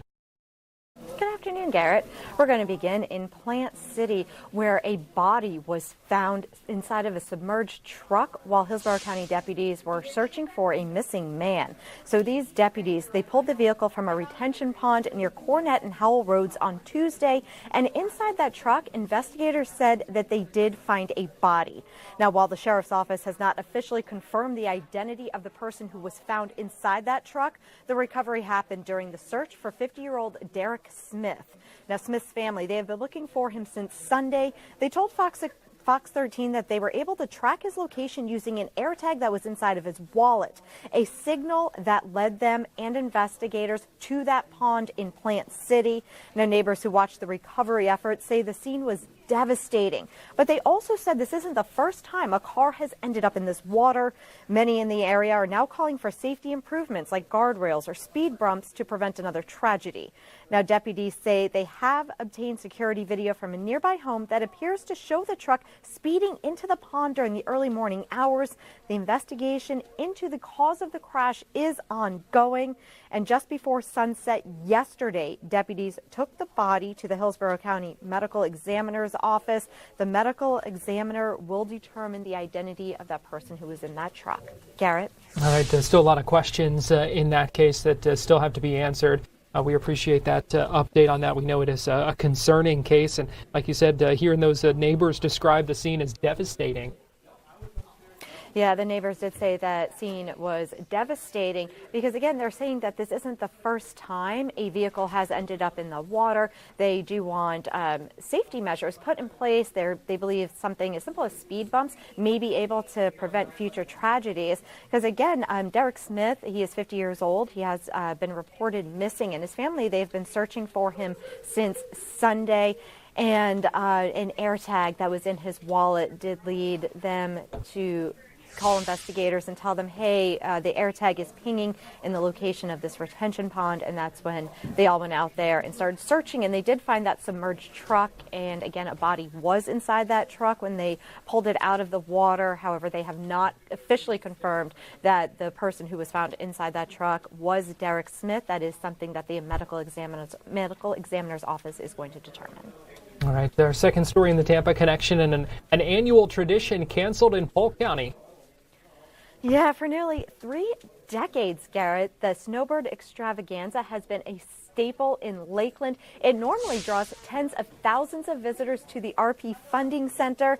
And since 1995, the two-day expo has served as a massive hub for snowbirds, especially Canadians. And it featured about 100 vendors, hospitality centers, and live entertainment across 3 stages. But organizers with Medipac International say they've made the difficult decision to cancel the flagship event in Florida, as well as similar expos, those being in Texas and in Arizona. David Dadaj, the vice president of special events for Medipac, says the group is heartbroken about having to cancel the event this year. He notes that because the event is free to the public, they do rely heavily on vendor support to cover production costs. However, since the pandemic, businesses have shifted their marketing strategies more towards social media and other digital platforms, which has led to a decline in exhibitor interest. Now, as for the future, the fate of the 2027 season remains up in the air. Now, Dadaj, he says that it's too soon to tell if the extravaganza will return, noting that without an increase in vendor support, they will likely have to focus their efforts elsewhere. Garrett? All right. And finally, in our Tampa connection here today, talk about this exotic fish that's now found in Florida. What's the deal with this? Yeah, this story is really cool, and it's actually been our most clicked on story since it was posted yesterday. Now, anglers, they no longer have to travel all the way to the Amazon to catch one of these exotic prehistoric fish. This fish has been making a massive splash at a 160-acre fish farm just south of here in Arcadia. Now, the fish is called the arapaima, and it's a living relic from the Amazon River that can weigh up to 400 pounds. Now, it is a star attraction at Jurassic Living Jewels. Now, the owner, Herb Fritsch, has spent years tracing these Amazonian dragons abroad, and now he's turning that obsession into a world-class destination right here in Florida. Now, these aren't your average pond fish. Now, like our native tarpon, these fish gulp air at the surface before launching into acrobatic displays. But with armor-plated scales and a snake-like body that's built for pure power, they are in a league of their own. Staff at the farm say when you hook a 250-pound river monster, you have to be careful because this is an animal and it's not a toy. Fritsch is currently transforming the property into a high-end luxury resort. Now, to keep the tropical giants warm during Florida's winter dips, he's even building a massive indoor-outdoor pond that may be the largest of its kind in the world. The vision is a true sportsman's paradise. Guests can aim for a triple threat, targeting one of these massive fish, a 100-pound tarpon, and a 14-foot alligator, all in the same trip. And if you're wondering what a prehistoric fish tastes like, the resort plans to feature a catch-and-cook restaurant. Fritsch says the meat is so good it actually rivals high-end halibut. Now, for Fritsch, it's about sharing the thrill of a fish you simply cannot control once it's on your line. If you want to land the catch of a lifetime, Jurassic Living Jewels is now taking reservations. Experience begin at $1,500, and you can find more information on our website, fox13news.com.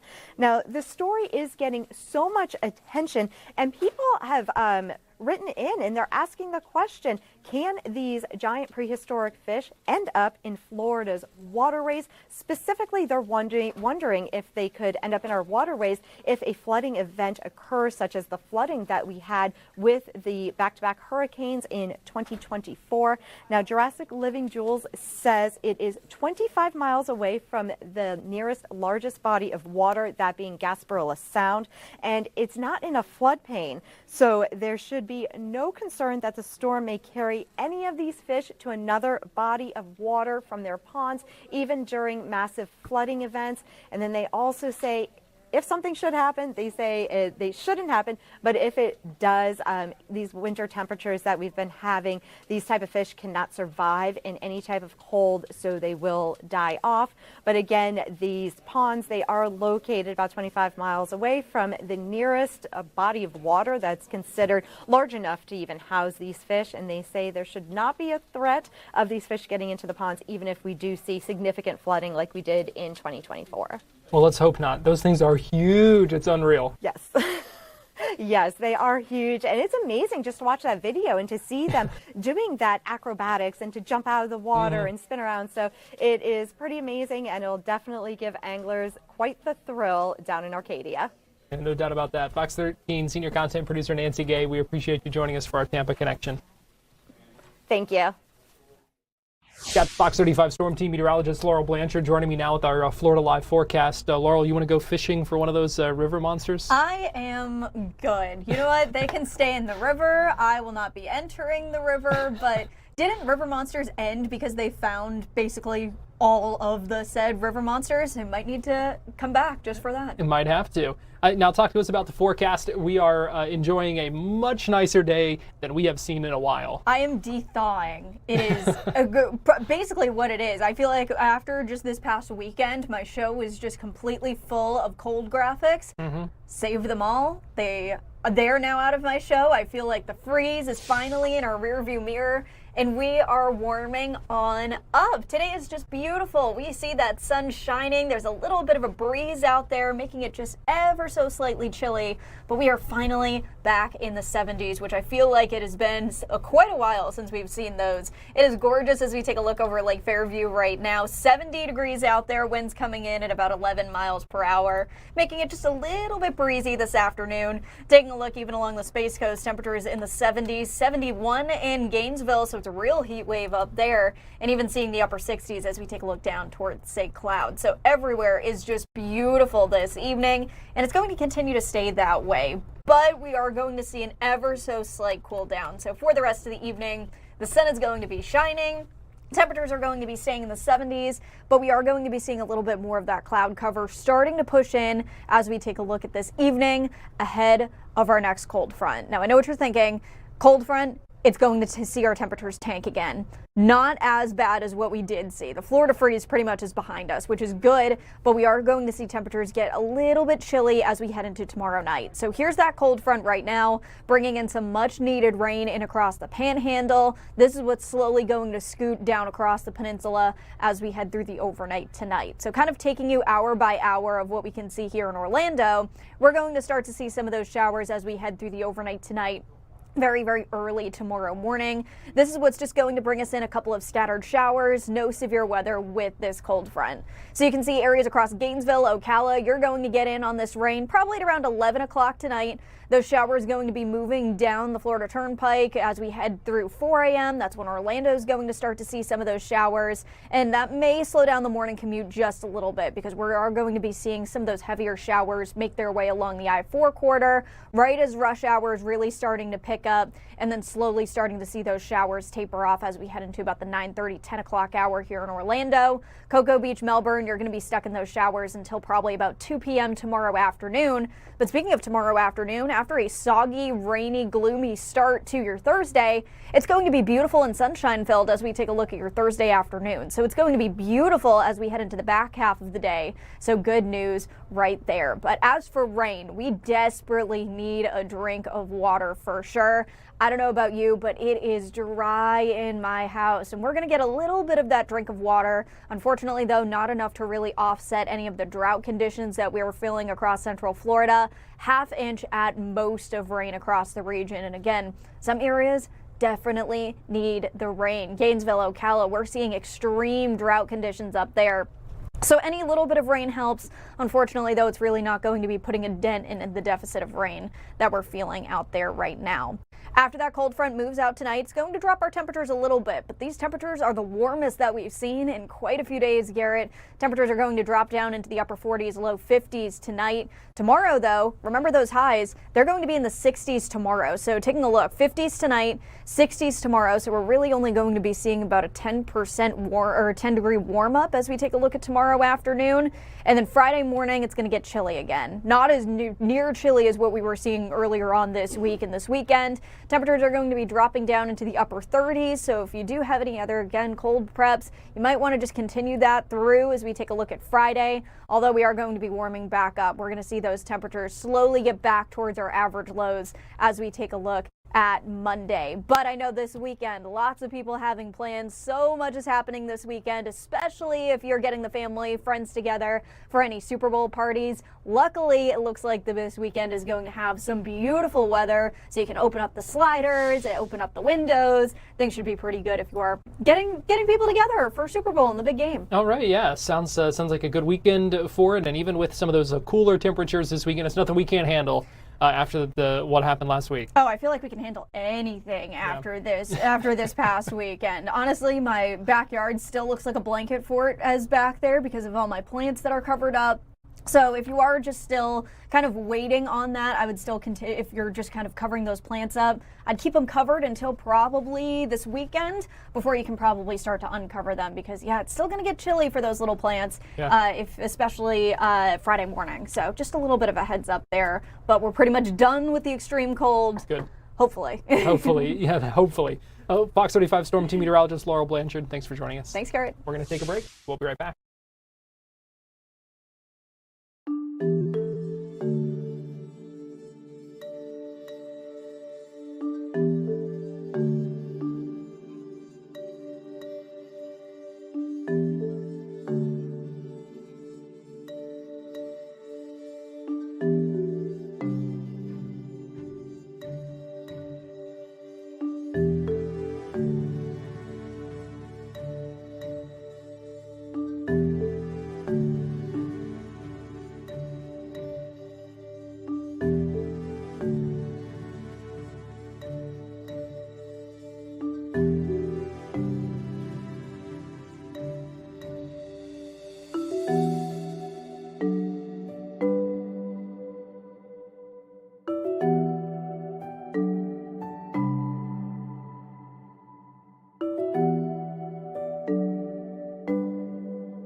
Welcome back into Florida Live. It is day 4 of the disappearance of Nancy Guthrie out of Tucson, Arizona. From the Pima County Sheriff's Office, saying on Twitter just a little bit ago, Sheriff Nanos not holding any media availability today. The next scheduled briefing is going to be 1 p.m. Eastern. Tomorrow, we will plan on bringing that to you live on Fox 35 News Plus. We are obviously continuing to track that investigation into her disappearance.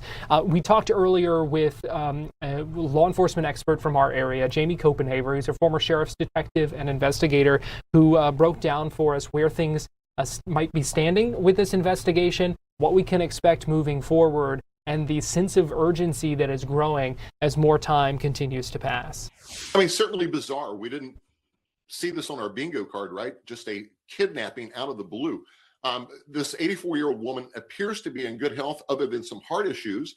From all accounts, her mind as well. So she's certainly mindful and non-Alzheimer's, my understanding on that. So, it's just bizarre. On church day, she just doesn't show up for church.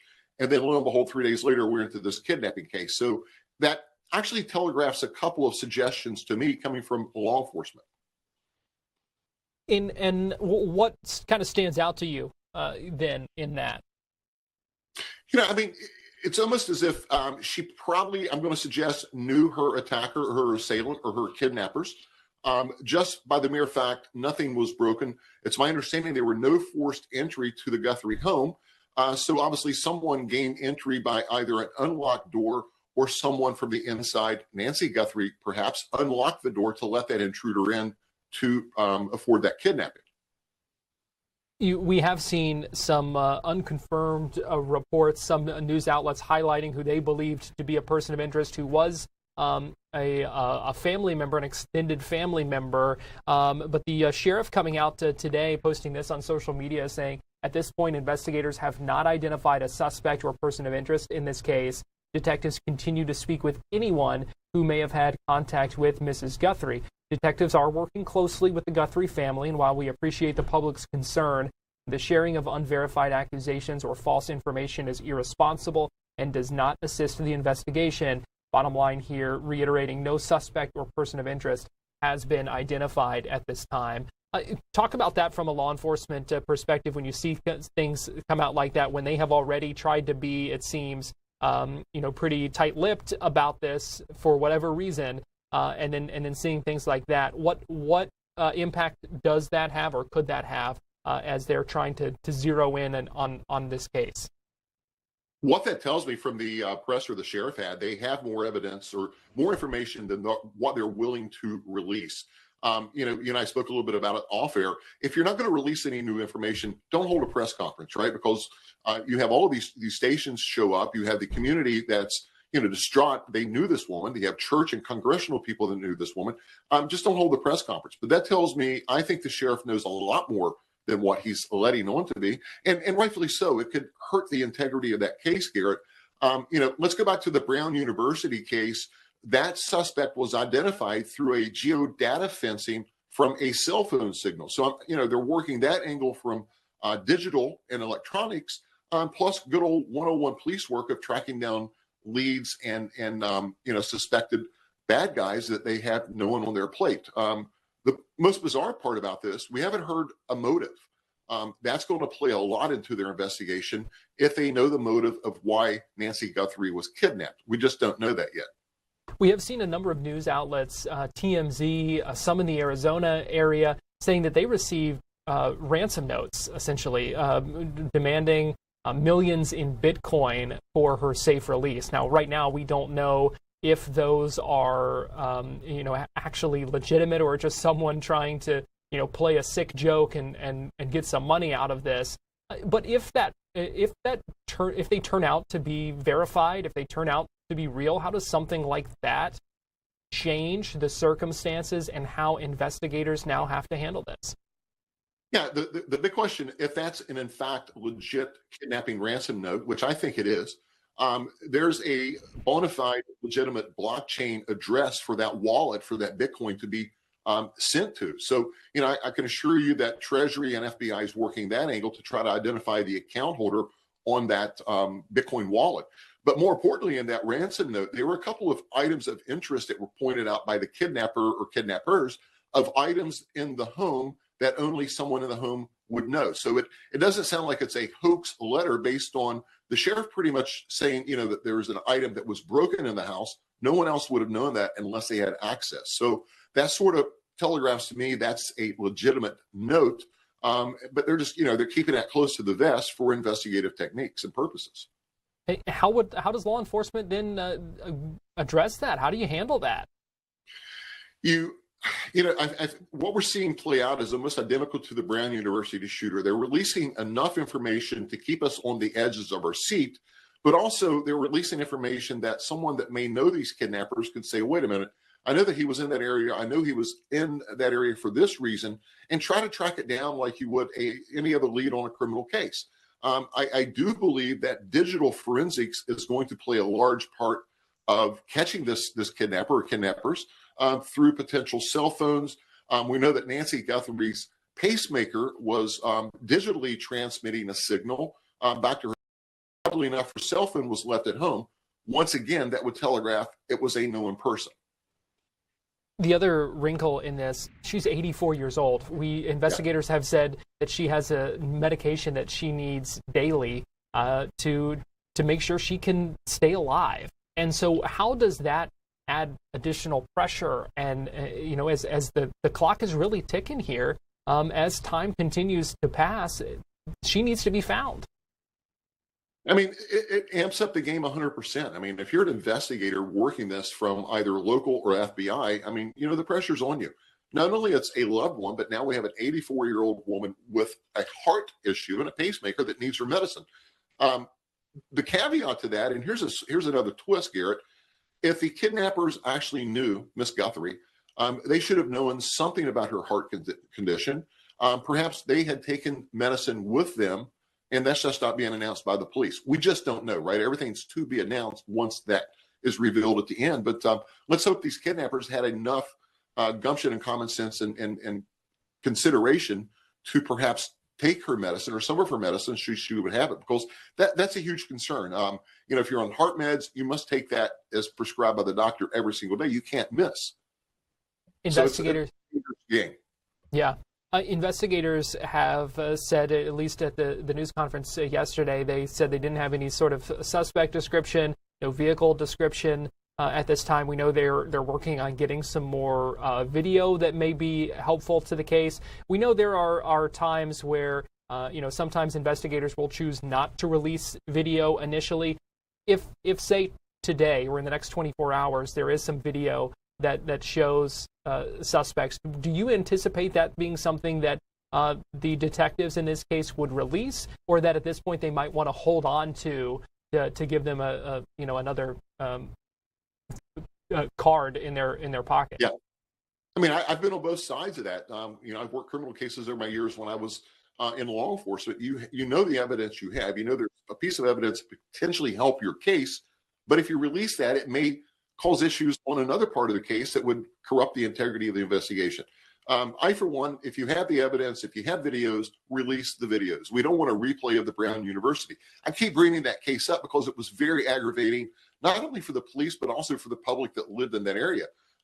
If they have the evidence, they need to release it. If they have videos of the suspect, if they don't truly know who the suspect is, they're going to have to release the video at one point to try to get assistance in identifying who's on that video, Garrett. So, it's a darn if you do, darn if you don't from an investigator standpoint.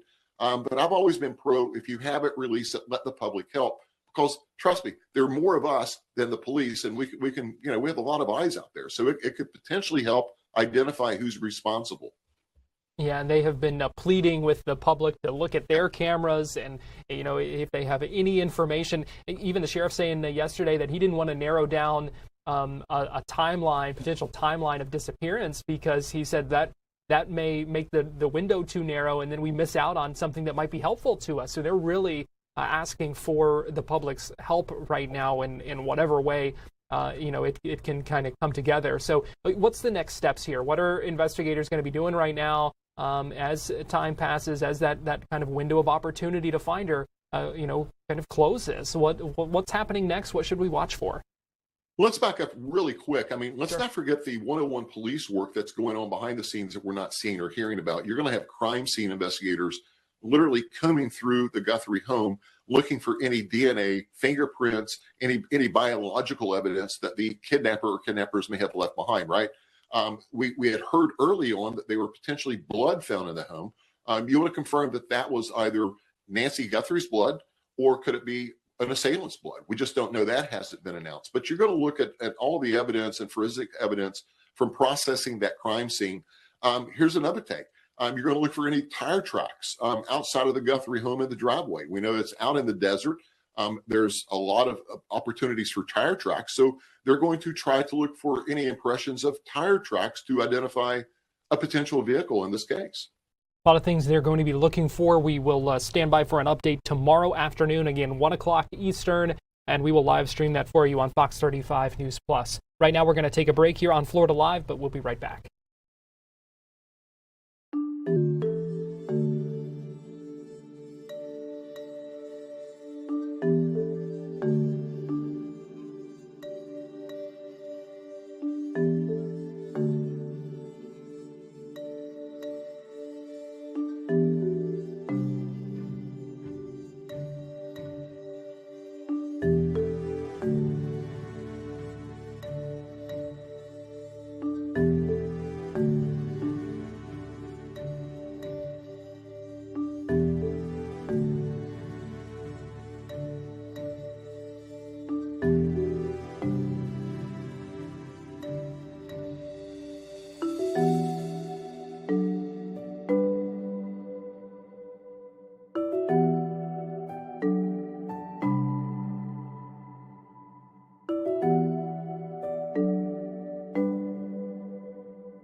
Welcome back into Florida Live. I'm Garrett Weimer, and thanks for joining us on this Wednesday afternoon. Quite the case out of Jacksonville, where today the U.S. Attorney for the Middle District of Florida outlined allegations against a number of suspects charged with marriage fraud and bribery.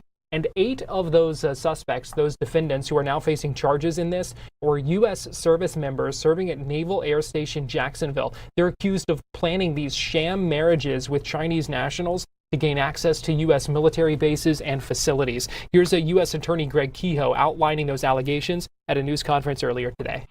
Let's take these counts one by one. Count 1 is the conspiracy. All 11 defendants are charged with a conspiracy to recruit U.S. citizens, preferably members of the United States Armed Forces, to enter sham marriages to Chinese nationals for the purpose of evading immigration laws and illicitly obtaining lawful permanent status in the United States. The marriages were made with Chinese nationals, citizens of the People's Republic of China. This indictment charges that these illicit marriages took place in a variety of places. New York, Connecticut, Las Vegas, and most importantly, here in Jacksonville.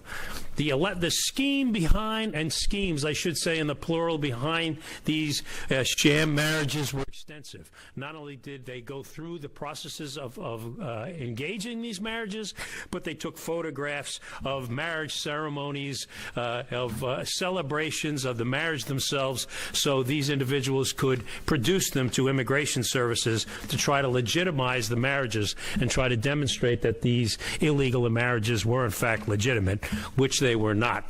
That is count one. Count two is the bribery count, and the bribery count involves 3 defendants, and we'll talk about some other defendants who have pleaded guilty to this, who were involved in a conspiracy to bribe an active duty naval serviceman and an employee at Naval Air Station Jacksonville to obtain military identification cards.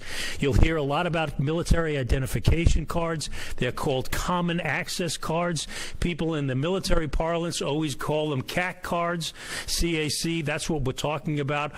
Why do people want CAC cards? Well, quite frankly, not only does it help you in gaining residency statuses, permanent residency statuses, but in this instance, it gives you access to military facilities, not only here in Jacksonville and not only throughout the United States, but throughout the world.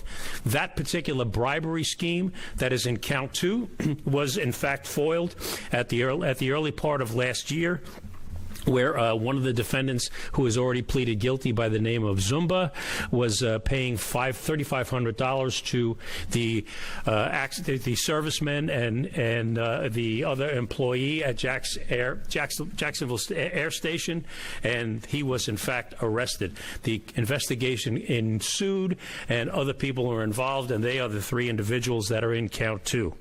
At the center of this entire scheme is an individual named first in the indictment, Annie Chen. Annie Chen was the organizer of this criminal conspiracy to marriage Chinese nationals to U.S. citizens. And again, they especially were focused on U.S. servicemen. In this instance, in the case we have here, they were Navy servicemen. She's also the individual who was involved with Zumba in the bribery scheme last February and traveled down to Jacksonville with others to obtain these CAC cards from the Navy. The other individual you should know just by identification through this is a woman by the name of Helen Feng. She is laced throughout all of these transactions. She was the translator throughout all of this for Annie Chen. 6 other individuals in the indictment are Chinese nationals who conspired with Chen and others to enter these sham marriages with American citizens. Several of those defendants are in the United States illegally. 3 of the defendants were non-military. They were U.S. citizens who agreed to join the conspiracy to assist in obtaining permanent residency status. There were payments throughout all of this, what we can talk about, but there were payments when these marriages took place. When the marriage took place, you were paid approximately $10,000. When you, for instance, got a green card or some other identification card, like a CAC card, there will be another $10,000. There will be another $10,000 on the divorce. Generally speaking, throughout the whole matter, the average price for these illegal marriages, which went marriage, CAC card, divorce, payment, was approximately $35,000, give or take. In the indictment, we have 2 individuals who were active service at the time. That would be Deng and Holly. I also have to tell you that in addition to the 11 that we have before you in this indictment, 4 other individuals were previously charged and have pleaded guilty. They were active members and they were reservists in the Navy when this entire conspiracy was going on. They are Raymond Zumba, Brinio Arena, Morgan Chambers, and Jason Bailey. Those 4 have pleaded guilty to this charge, which takes the number we have of the 11 in this defendant plus another 4 is 15.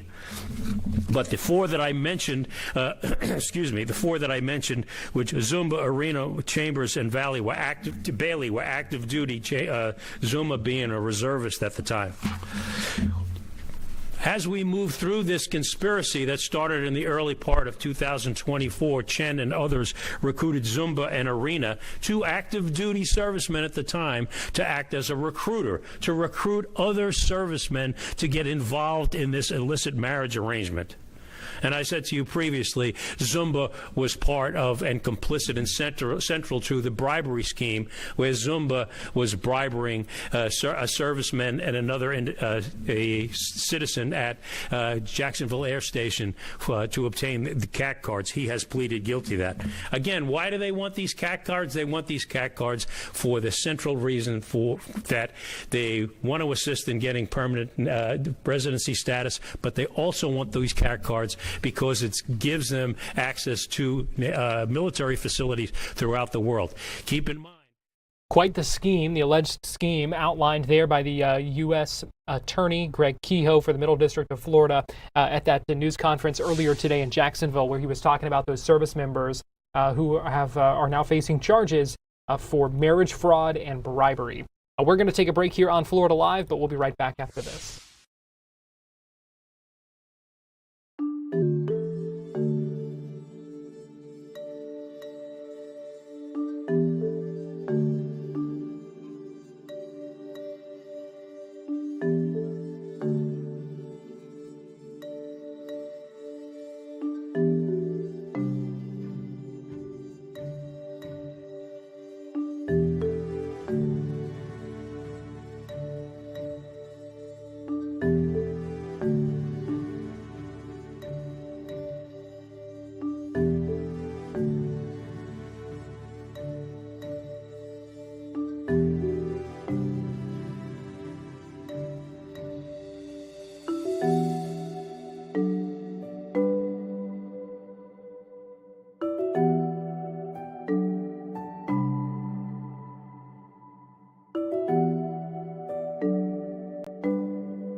Live look right now at Ben Hill Griffin Stadium, the Swamp at the University of Florida in Gainesville. Welcome back into Florida Live. I'm Garrett Weimer. Thanks for joining us on this Wednesday afternoon. And we know the staff and the roster of the football team for the Florida Gators starting to come together. A new head football coach, John Sumrall, spoke about it with reporters at a news conference earlier today. Yeah, same. Had not worked with him. I coached against him. Buster and I had coached against each other when we were in the Sun Belt. He was at Arkansas State. My first stint at Troy as an assistant. He was there as offense coordinator. Had crossed paths professionally and just as people. And you know, we actually Buster and I we vacation the same beach every summer, so I see him most summers around the 4th of July. But followed his career and kept in great touch. We talked a lot. You know, at different points of years, this last several years. Actually considered hiring him when I took the job at Troy before I hired Coach Craddock. and then follow what he had done. You know, I think what makes Buster unique, and I think great coaches do this, is you have to be adaptable. So I think you look at his background or his past, and more of a spread, air raid, if you want to call it Mike Leach-ish type of offensive structure and system. Then at Georgia was a part of more pro style with Todd Monken when he's coaching the quarterbacks there. And then we went to Georgia Tech, had to evolve again with Haynes, more of a running quarterback who could throw it, but was very much a running quarterback, and had to evolve again. And so I think anytime, you know, from a defensive perspective, which is what my background is, when you evaluate offensive coordinators, you're looking for people who can make the scheme fit the people. You know, like everything's player driven. And so I think you've seen Buster evolve and adapt to, okay, who's my quarterback and what's our O-line do well, and then who are the skilled people we want to distribute the football to. And so that's sort of how I went. When I, in full disclosure, my first couple of conversations with Buster about maybe being on my staff happened before I was head coach of Florida. Right? It was like, hey, if one of these happens one day, like, what do you think maybe? And, but we've got a good relationship, and it's nice for Buster too to have Coach Craddock on staff because Joe's been with me, so there's some familiarity where maybe if Buster has a question, I'm not right in the room, he can look over to his immediate right and go, hey Joe, what's Coach think here? How's he see this probably? Speaking of skill players, can you take us through the process of landing Eric Singleton? Obviously, pretty unique going into the draft, and then John Summerall there asked about the new offensive coordinator for the Gators, Buster Faulkner, who was hired away from Georgia Tech. We also know he was talking a little bit about what that offense might look like. Certainly could be a quarterback battle after former quarterback DJ Lagway, with him leaving the program. So still a lot of questions, still a lot to watch out of Gainesville when it comes to that Florida Gators football team, and what that might look like on the field and off. They're still building that roster, still building that offense, that defense, and hopefully translates to a winning product there at Ben Hill Griffin Stadium. Well, we are just about out of time here on Florida Live this afternoon. We appreciate you joining us this afternoon live on Fox Local, YouTube, and on Fox 35 TV. Do want to let you know our live streaming news will continue next, 3 o'clock on Fox Local and YouTube. We have our final special, 30-minute special sit-down interview with the major candidates for Florida governor. Today is our conversation with Paul Renner. You can find all of those right now on YouTube and on Fox Local as well. As we wrap up, though, want to give you a live look right now again at the University of Florida in Gainesville. Thanks for joining us on this Wednesday.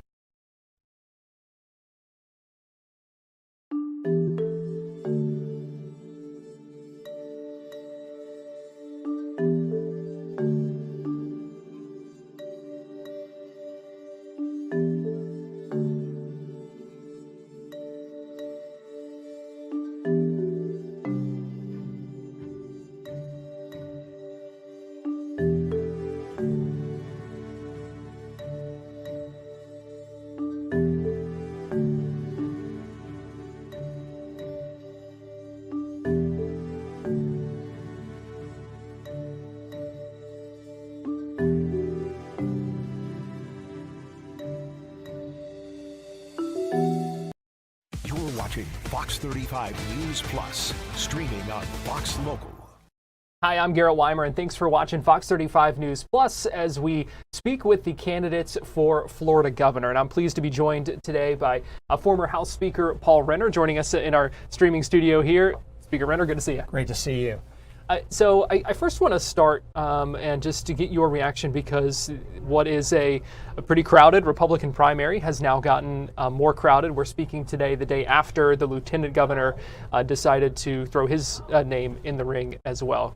Your reaction to hearing his official announcement of candidacy? Well, I think there's a dozen or so, but I think voters are going to want somebody for a huge leadership role like governor of Florida with leadership experience. And so like Jay Collins, I'm a veteran, served 20 years in 2 wars, but also am the only prosecutor in the race. I was a prosecutor in Broward County, protecting our communities and keeping them safe. And then as Speaker of the House in 2 of the most consequential years we've had in Florida history, certainly a lot of conservative legislation, but also a lot of legislation to help bring down insurance costs and things that people really are concerned about right now. And so that leadership experience and results are what people want. They want less talk and more action from their leaders. And when you look at the resume and people make a fair comparison, that's why we believe we're going to win this race. Before we get into some of these policy topics, how's the campaign trail been going? Have you been traveling across the state? Where have you been? Just catch us up on kind of what you've been doing on the campaign trail. Sure. We'll be in all 67 counties. We've been in big counties like Miami-Dade. We've been in small counties like Lafayette County.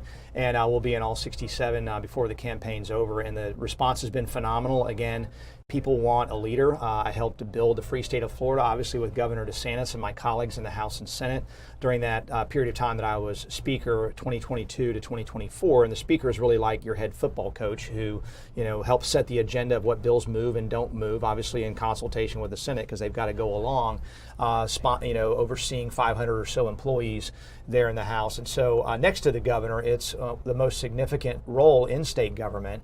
And so I've done that. So if people want a leader who can help build on what we have in the free state of Florida, they'd go to someone who helped build it to solve the problems that we have in the future. Is that what you think kind of differentiates yourself as we do see more candidates entering this Republican race, that kind of leadership role on the legislative side? Do you think that's something that could help on the executive side? 100%. I mean, you know how the legislature functions as a former Speaker of the House, but I've been in leadership roles and more of that management executive officer role in the military. I've led reserve units and I've been a division officer and supervised men during wartime, not once but twice, men and women in the second case in Afghanistan. And so I've got leadership under pressure, positions of trust since I was age 23 on the deck of the USS McInerney, navigating through mine-infested waters all the way through 20 years later in Afghanistan. And of course, as a prosecutor going up against habitual and violent habitual offenders. This is not for the weak of heart.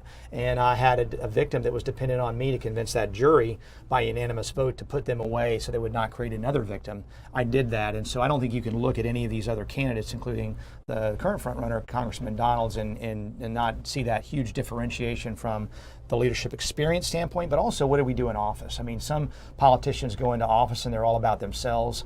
They're on TV, but they're not actually governing. They're not actually doing anything to solve problems. And I see, if you look at my record compared to all the others, I've got a record, and it's a strong record. Again, if you like the free state of Florida, what we built here, you'll like me as governor. Well, let's talk a little policy here. Affordability. Huge issue. We see that in poll after poll. I know that has been something that you talk a lot about on the campaign trail and have created a plan to address that. Before we get into that, I do want to get into some of the specifics of your plan and the different points. But how did we get here to where we are dealing with these high costs in so many different ways here in the state of Florida? Well, I would point to Washington, D.C. and the irresponsible spending, and that's a bipartisan comment. I'm a Republican, obviously, but I think Republicans have been grossly irresponsible in D.C., have failed in their job. We balance our budget here in Florida. When I was Speaker, we not only did balanced a budget, we had record tax relief, but also paid down our debt, a little bit of state debt we have early. In contrast with the federal government, they can't pass a balanced budget and they just keep printing and spending money. That caused inflation. And so what we have here, to state it simply, is inflation and the prices of things have gone up much faster than incomes can afford. And that's true of property taxes, that's true of insurance, and it's true of things like grocery bills, which I can't affect as governor necessarily until the federal government and the people up there, the congressmen and senators, stop spending so much money, wasting money, frankly. And so, but we do have a plan for property taxes. We have a plan for insurance. I can lower those costs. I've done it when I was Speaker of the House in the case of insurance, and we'll do it again when I'm governor. Let's talk about that a little bit, starting with property taxes, because we know that's something that people are watching closely as this current legislative session gets underway. What would be your plan as governor, and what are the things that you want to see with property taxes specifically? Well, and again, specifically, property taxes have gone up twice as fast as people's incomes over the last 5 years, and over 50% just since 2020. And so that fact is just there, and that means that the same amount of services, roughly, a little bit more because of the population growth, that the county and local governments have gotten quite a lot more money. They can afford to roll back to an earlier period of time. So my first step is the rollback. We call it the renter rollback, which is the one thing you can do legislatively. The idea of eliminating homestead property taxes, increasing exemptions, has to go on the ballot in November. You have to get 60%. There's no evidence that the legislature and the governor have yet to come onto the same page. The legislature's got multiple different plans, none of which is what the governor wants. They have to first agree, and if they agree, it's got to get to 60%. What we can do right now, it can be done in 2 days, is roll back property taxes for everyone, not just homestead, but businesses, renters, people that are non-homestead property payers, back to 2024. That would give everyone a material tax cut. It would be manageable for the local governments. We don't have to worry about cutting the salaries of police or teachers or anything else like that while we look at these broader reforms. So it's not an either or, it's the first necessary steps. Several weeks ago, I called for a special session. The legislature has done nothing. It's been crickets. And so they need to act. They can act early in the session. It starts today and go right in a couple of days. I've been there. I know how this can be done. It's a short bill to roll back property taxes to 2024. Want to know how much you save? Pull out your bill. And then have the larger conversation. Do we want to get rid of homestead property taxes? Do we want to do something in between where we raise exemptions or take care of seniors on fixed incomes? That's the first necessary step, is this rollback, because while we've been talking about taxes went up in 2025. And guess what? They just went up again in 2026. And so this rollback will roll all of that back, remove the tax increases, give everyone a tax break while we have the larger discussion about, do we want to get rid of all of these taxes for homestead property?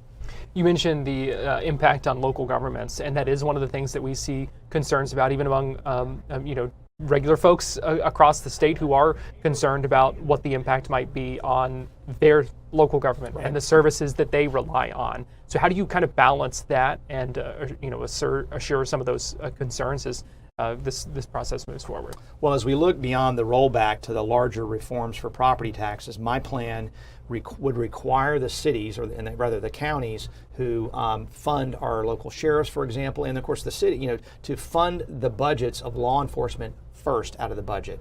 So that would have to come off the top first. They have to certify that law enforcement, first responders are funded first before they do the things that DOJ has identified, for example, that we would argue as, I would argue, as wasteful spending. And so that's where the approach we need is, because government's first priority is public safety. And so we have to recognize that. Government has to do that really, really well. So we are not going to cut cops, our sheriff's budgets. In doing this, we have to find a way to cover those essential services and get rid of the waste, fraud, and abuse that we know is there. It's even there in the state government. We need to be doging the state government as well. You talk about insurance. What are some things that a Renner administration would do to address the costs of that? What reforms do you think are needed? Well, you got a lot of, we call them campaign conservatives, but few true believers, people that have actually, there's one thing to have rhetoric, there's another thing to have done something while you're in office. I've done something on the issue of insurance. When I became Speaker in 2022, we all remember, because the people were going out of business, insurers were going out of business. Our bills were double-digit increases each and every year. So we stepped in, got rid of some of the Wild West litigation abuse, both for property insurance as well as auto. And we see huge progress in auto. Some companies now, as of January 1, are down as much as 20%, 15-20% on auto rates. We're the only state in the country where automobile insurance rates are going down. And that's because of reforms that I championed along with my colleagues in the House and Senate. But again, as the head football coach, I was involved deeply with the staff in making sure that that bill moved forward. It was something people said could not be done, and we got it done. And so if you want somebody who's going to bring insurance down further, and I have a plan to do that, I'm the guy, because I've already taken a big stab at it. We're not there yet. We need to make further progress, certainly on property insurance, but we're making huge progress on auto insurance, and you'll see those benefits play out in the coming years. What about healthcare costs? I know this is something you've talked about and kind of part of your affordability plan as well. What can the state do? What role should the state play when it comes to affordability and the access to healthcare? Well, in first place, I would like to see Obamacare repealed and brought back to the states, but that's a larger conversation. You've got to get Congress to get on board with that. That's more of a long-term thing. But in the short term, there's things we can do with transparency, price transparency. If you have a back surgery or a knee surgery, the difference in price may depend on where you pull up in your parking lot, even though you're getting the same type of care. So there's this wide disparity in what is the costs are in healthcare. By giving patients price transparency, giving them some incentive, like, hey, If you save money with an equal quality, you can put some of that money in your pocket or reduce your premiums or your deductibles. That's a smart way to go. I also want to see, from an affordability standpoint, no surprise billing. I don't want to see, on the bill like, oh yeah, we assessed this $500, hospital fee that you weren't expecting. For a lot of people that are on a very, very tight budget, that's just too much. You need to know going in what you're paying for as best as possible, and not, months after the fact when you get that very confusing thing that explains what your insurer paid, your responsibility, what you still paid. It's very confusing. We need to demystify that and make sure we put patients in control of healthcare, and that will reduce cost. I want to shift gears a little bit here and talk about immigration. We know over this past year, especially Florida has played a large role, not just at the state, but kind of in the national conversation when it comes to illegal immigration enforcement. And I'm curious what that kind of immigration enforcement would look like under Governor Paul Renner. It would be equally robust. I think you look at what Governor DeSantis has done, which I think has been exceptional on this front, and it would be the same. I mean, we would lean in and we look for new ways that we can be helpful, because look, illegal immigration, you're bringing in people who are human traffickers. We're going to be talking about that very soon to stop the trafficking of anyone, but especially children. This is a huge issue because of illegal immigration. Fentanyl, other drugs that are being brought across the border. Frankly, people from China and Iran that aren't very close to the border that are coming across, were coming across the border, that could potentially be used as sleeper cells to kill Americans. It's a very, very serious issue. We need to get these people out, first prioritizing those criminals and getting them out as soon as possible, yesterday if possible. And you see these protests, you see people opposing the Department of Homeland Security doing their jobs to enforce immigration, and I won't stand for it. As a former prosecutor, we're going to enforce the law. We're going to protect our law enforcement officials, both state and federal, to do their job. H-1B visas. I know there's been some talk about that. What would you like to see happen with those? I've seen too much fraud, too much abuse of it. I think I would I can't do this as a governor, but my recommendation to the federal government is put a complete pause on H-1B visas, because we hear these stories of, and my travel aide who's 23 just graduated from University of Florida.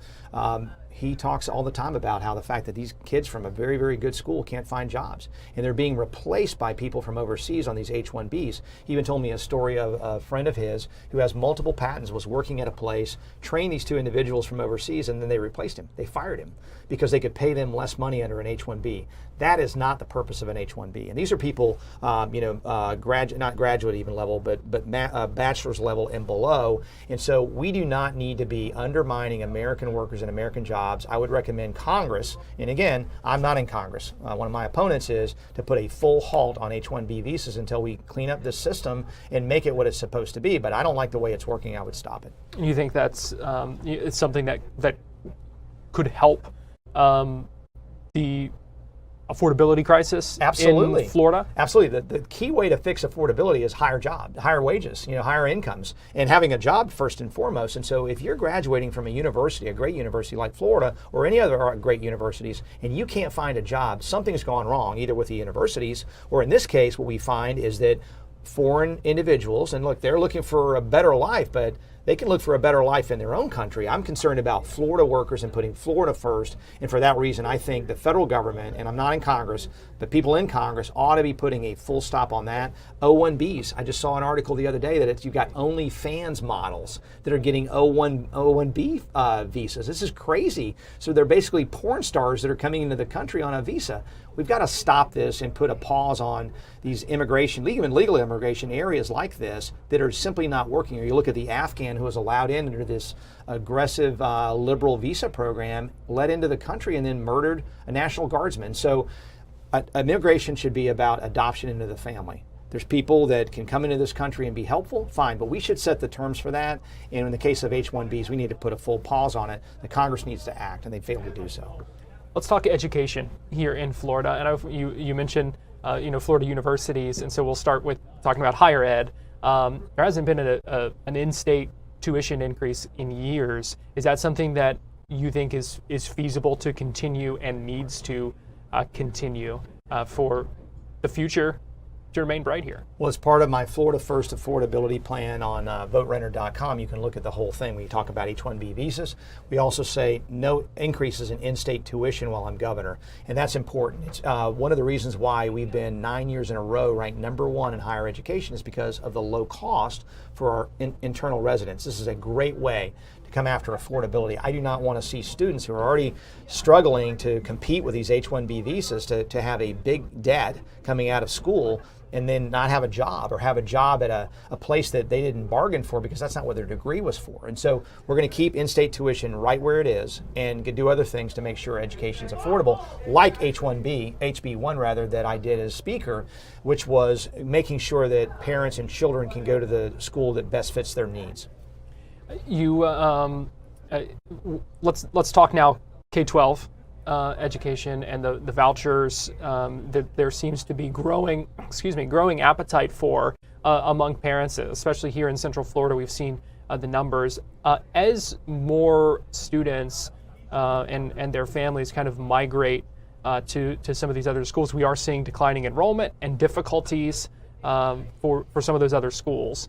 How do you ensure adequate funding for some of these schools that all of a sudden find themselves in tough spots because of they're losing students? Public schools. Public schools, yeah, yes. And if you look at the data, and I've looked at it in several counties where the argument has been, that all this is the voucher programs, taking all these kids out of the public schools. When you look at the breakdown, and in my county there was 2,000 plus that had left, it was like 120 people were on the scholarship, on the voucher, on the Universal School Choice Scholarship.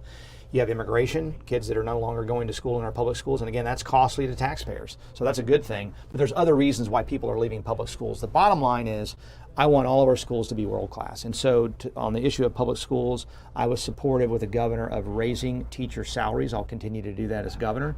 We will continue to help make sure, and I was a public school kid, my mom was a public school teacher. I want every kid at every school to have a world class education, period, full stop. But you also have choice, and competition's good. When the public schools only had an entrance but no exit, it's like the Hotel California. And so school choice has made everybody level up, everybody up their game, and do a better job of teaching kids at a higher level. We want, again, world class, whether it's traditional public, charter, private, homeschool. We want all of those kids to get the very best customized education they possibly can.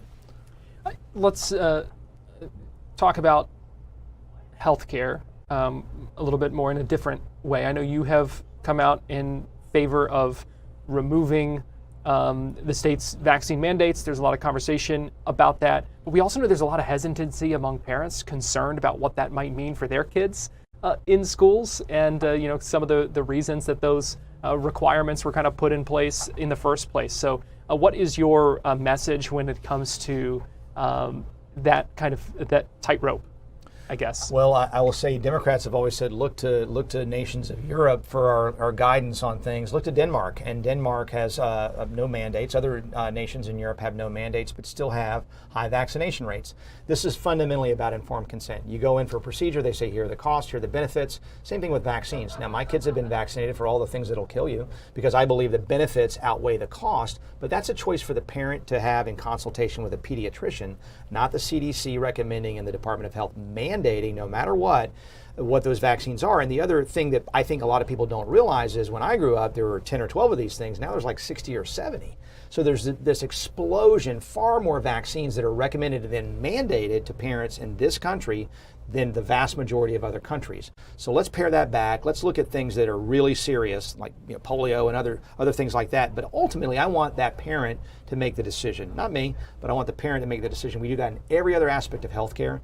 A mandate to me means that you're not confident that you can explain the benefits well enough to overcome any potential costs there are from vaccine injuries, which are real. I want to make sure we're documenting those, and we just let science inform parents and pediatricians to make the right decision. You see in Denmark, there's no huge collapse in vaccination rates, but people should have the freedom, the health freedom to make that decision. And I believe in that fundamentally. Our health freedom is about more than that. It's also about alternative medicine and giving people choices in how they pursue their health care. It's about making sure children get great physical education. I want to bring a governor's physical fitness program back into our schools that give kids a play-based childhood. There's too much time on digital platforms. I also want to protect children as part of that health freedom, is protect their health from some of these AI platforms that are destroying destroying them and social media that's destroying them psychologically, and give greater priority to parental rights to control what your children see. You talk about AI. We know there's a lot of conversation about regulating AI at the state level, but there's pushback from federal level and from big tech, of course. What do you think is the state's role when it comes to regulating AI and implementing some protections or guardrails, specifically when it comes to kids? We should have one. And part of my health, freedom, and wellness initiative, you can see I want parental opt-in. I want to make sure parents that AI is not their boyfriend or girlfriend or their mom or dad or their God or their oracle. And you see these kids that wind up, it leads them to suicide or leads them down a very dark psychological path. We need to be very careful because these algorithms are really wrecking our kids' childhood. And I was a champion for the same kind of thing when it comes to social media platforms, those addictive platforms that are causing almost a third of high school women to contemplate suicide in the last year. Online pornography for young 8-year-old, 9-year-old boys principally. I mean, these young kids. This is going to protect our kids. I was a champion for that. So when voters look at, hey, who do I want so we don't take a step backwards with Governor DeSantis, you want somebody who actually showed up and delivered results. I've done that as speaker on this issue. We'll go after AI platforms to make sure that if they're going to be used, they've got to be safe. And I see a lot of things that tell me that they're not safe right now for our kids. Almost out of time here, but what is your bottom line kind of pitch to voters and what you want them to know about Paul Renner as candidate for governor? If you do your research and there's a fair comparison between the candidates, you'll want me as your next governor. I helped build the free state of Florida. Again, the leadership background, the experience. We've set forth a vision that other candidates have not. We're very deliberate. I think voters deserve to know this is what I'll do if you elect me. And these kinds of things, as well as I've spent my whole life in service to others, 20 years in the military. You don't get rich doing that. You put your life on the line doing that. As a prosecutor, I can tell you don't get rich being a prosecutor here in the state of Florida. And neither do you or should you as an elected official. Yet some politicians have used politics to enrich themselves and do things for themselves. I'm not that kind of politician. Service is in my core. Growing up as a pastor's kid and a school teacher, a mom who was a school teacher, I believe in this. I love this state. I don't want to see it go backwards. And with me, we're going to move forwards in a very positive way. Campaign, I'm sure, can be a grind. What is your favorite campaign playlist song right now? What's your go-to there? Well, I like Toby Keith, a little less talk and a lot more action. It's got a little different context, but that's kind of our motto is people talk in campaigns and you hear a lot of rhetoric and I'm going to make all your wildest dreams come true, but they've never delivered results. They've never shown up when they had the opportunity, or they just don't have the experience and any reason for us to believe that when they show up, they can actually get it done.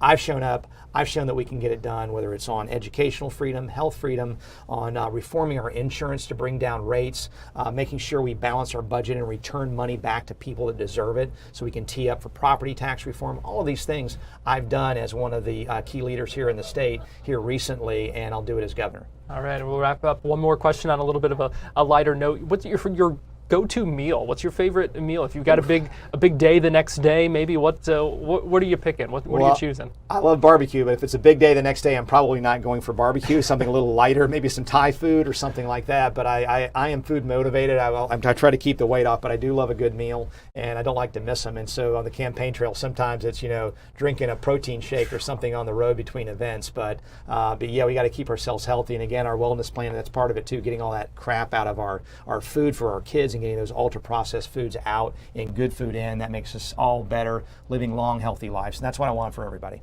Well, former House Speaker Paul Renner, Republican candidate for governor, we appreciate you joining us here on Fox 35 News Plus. Thanks, Garrett.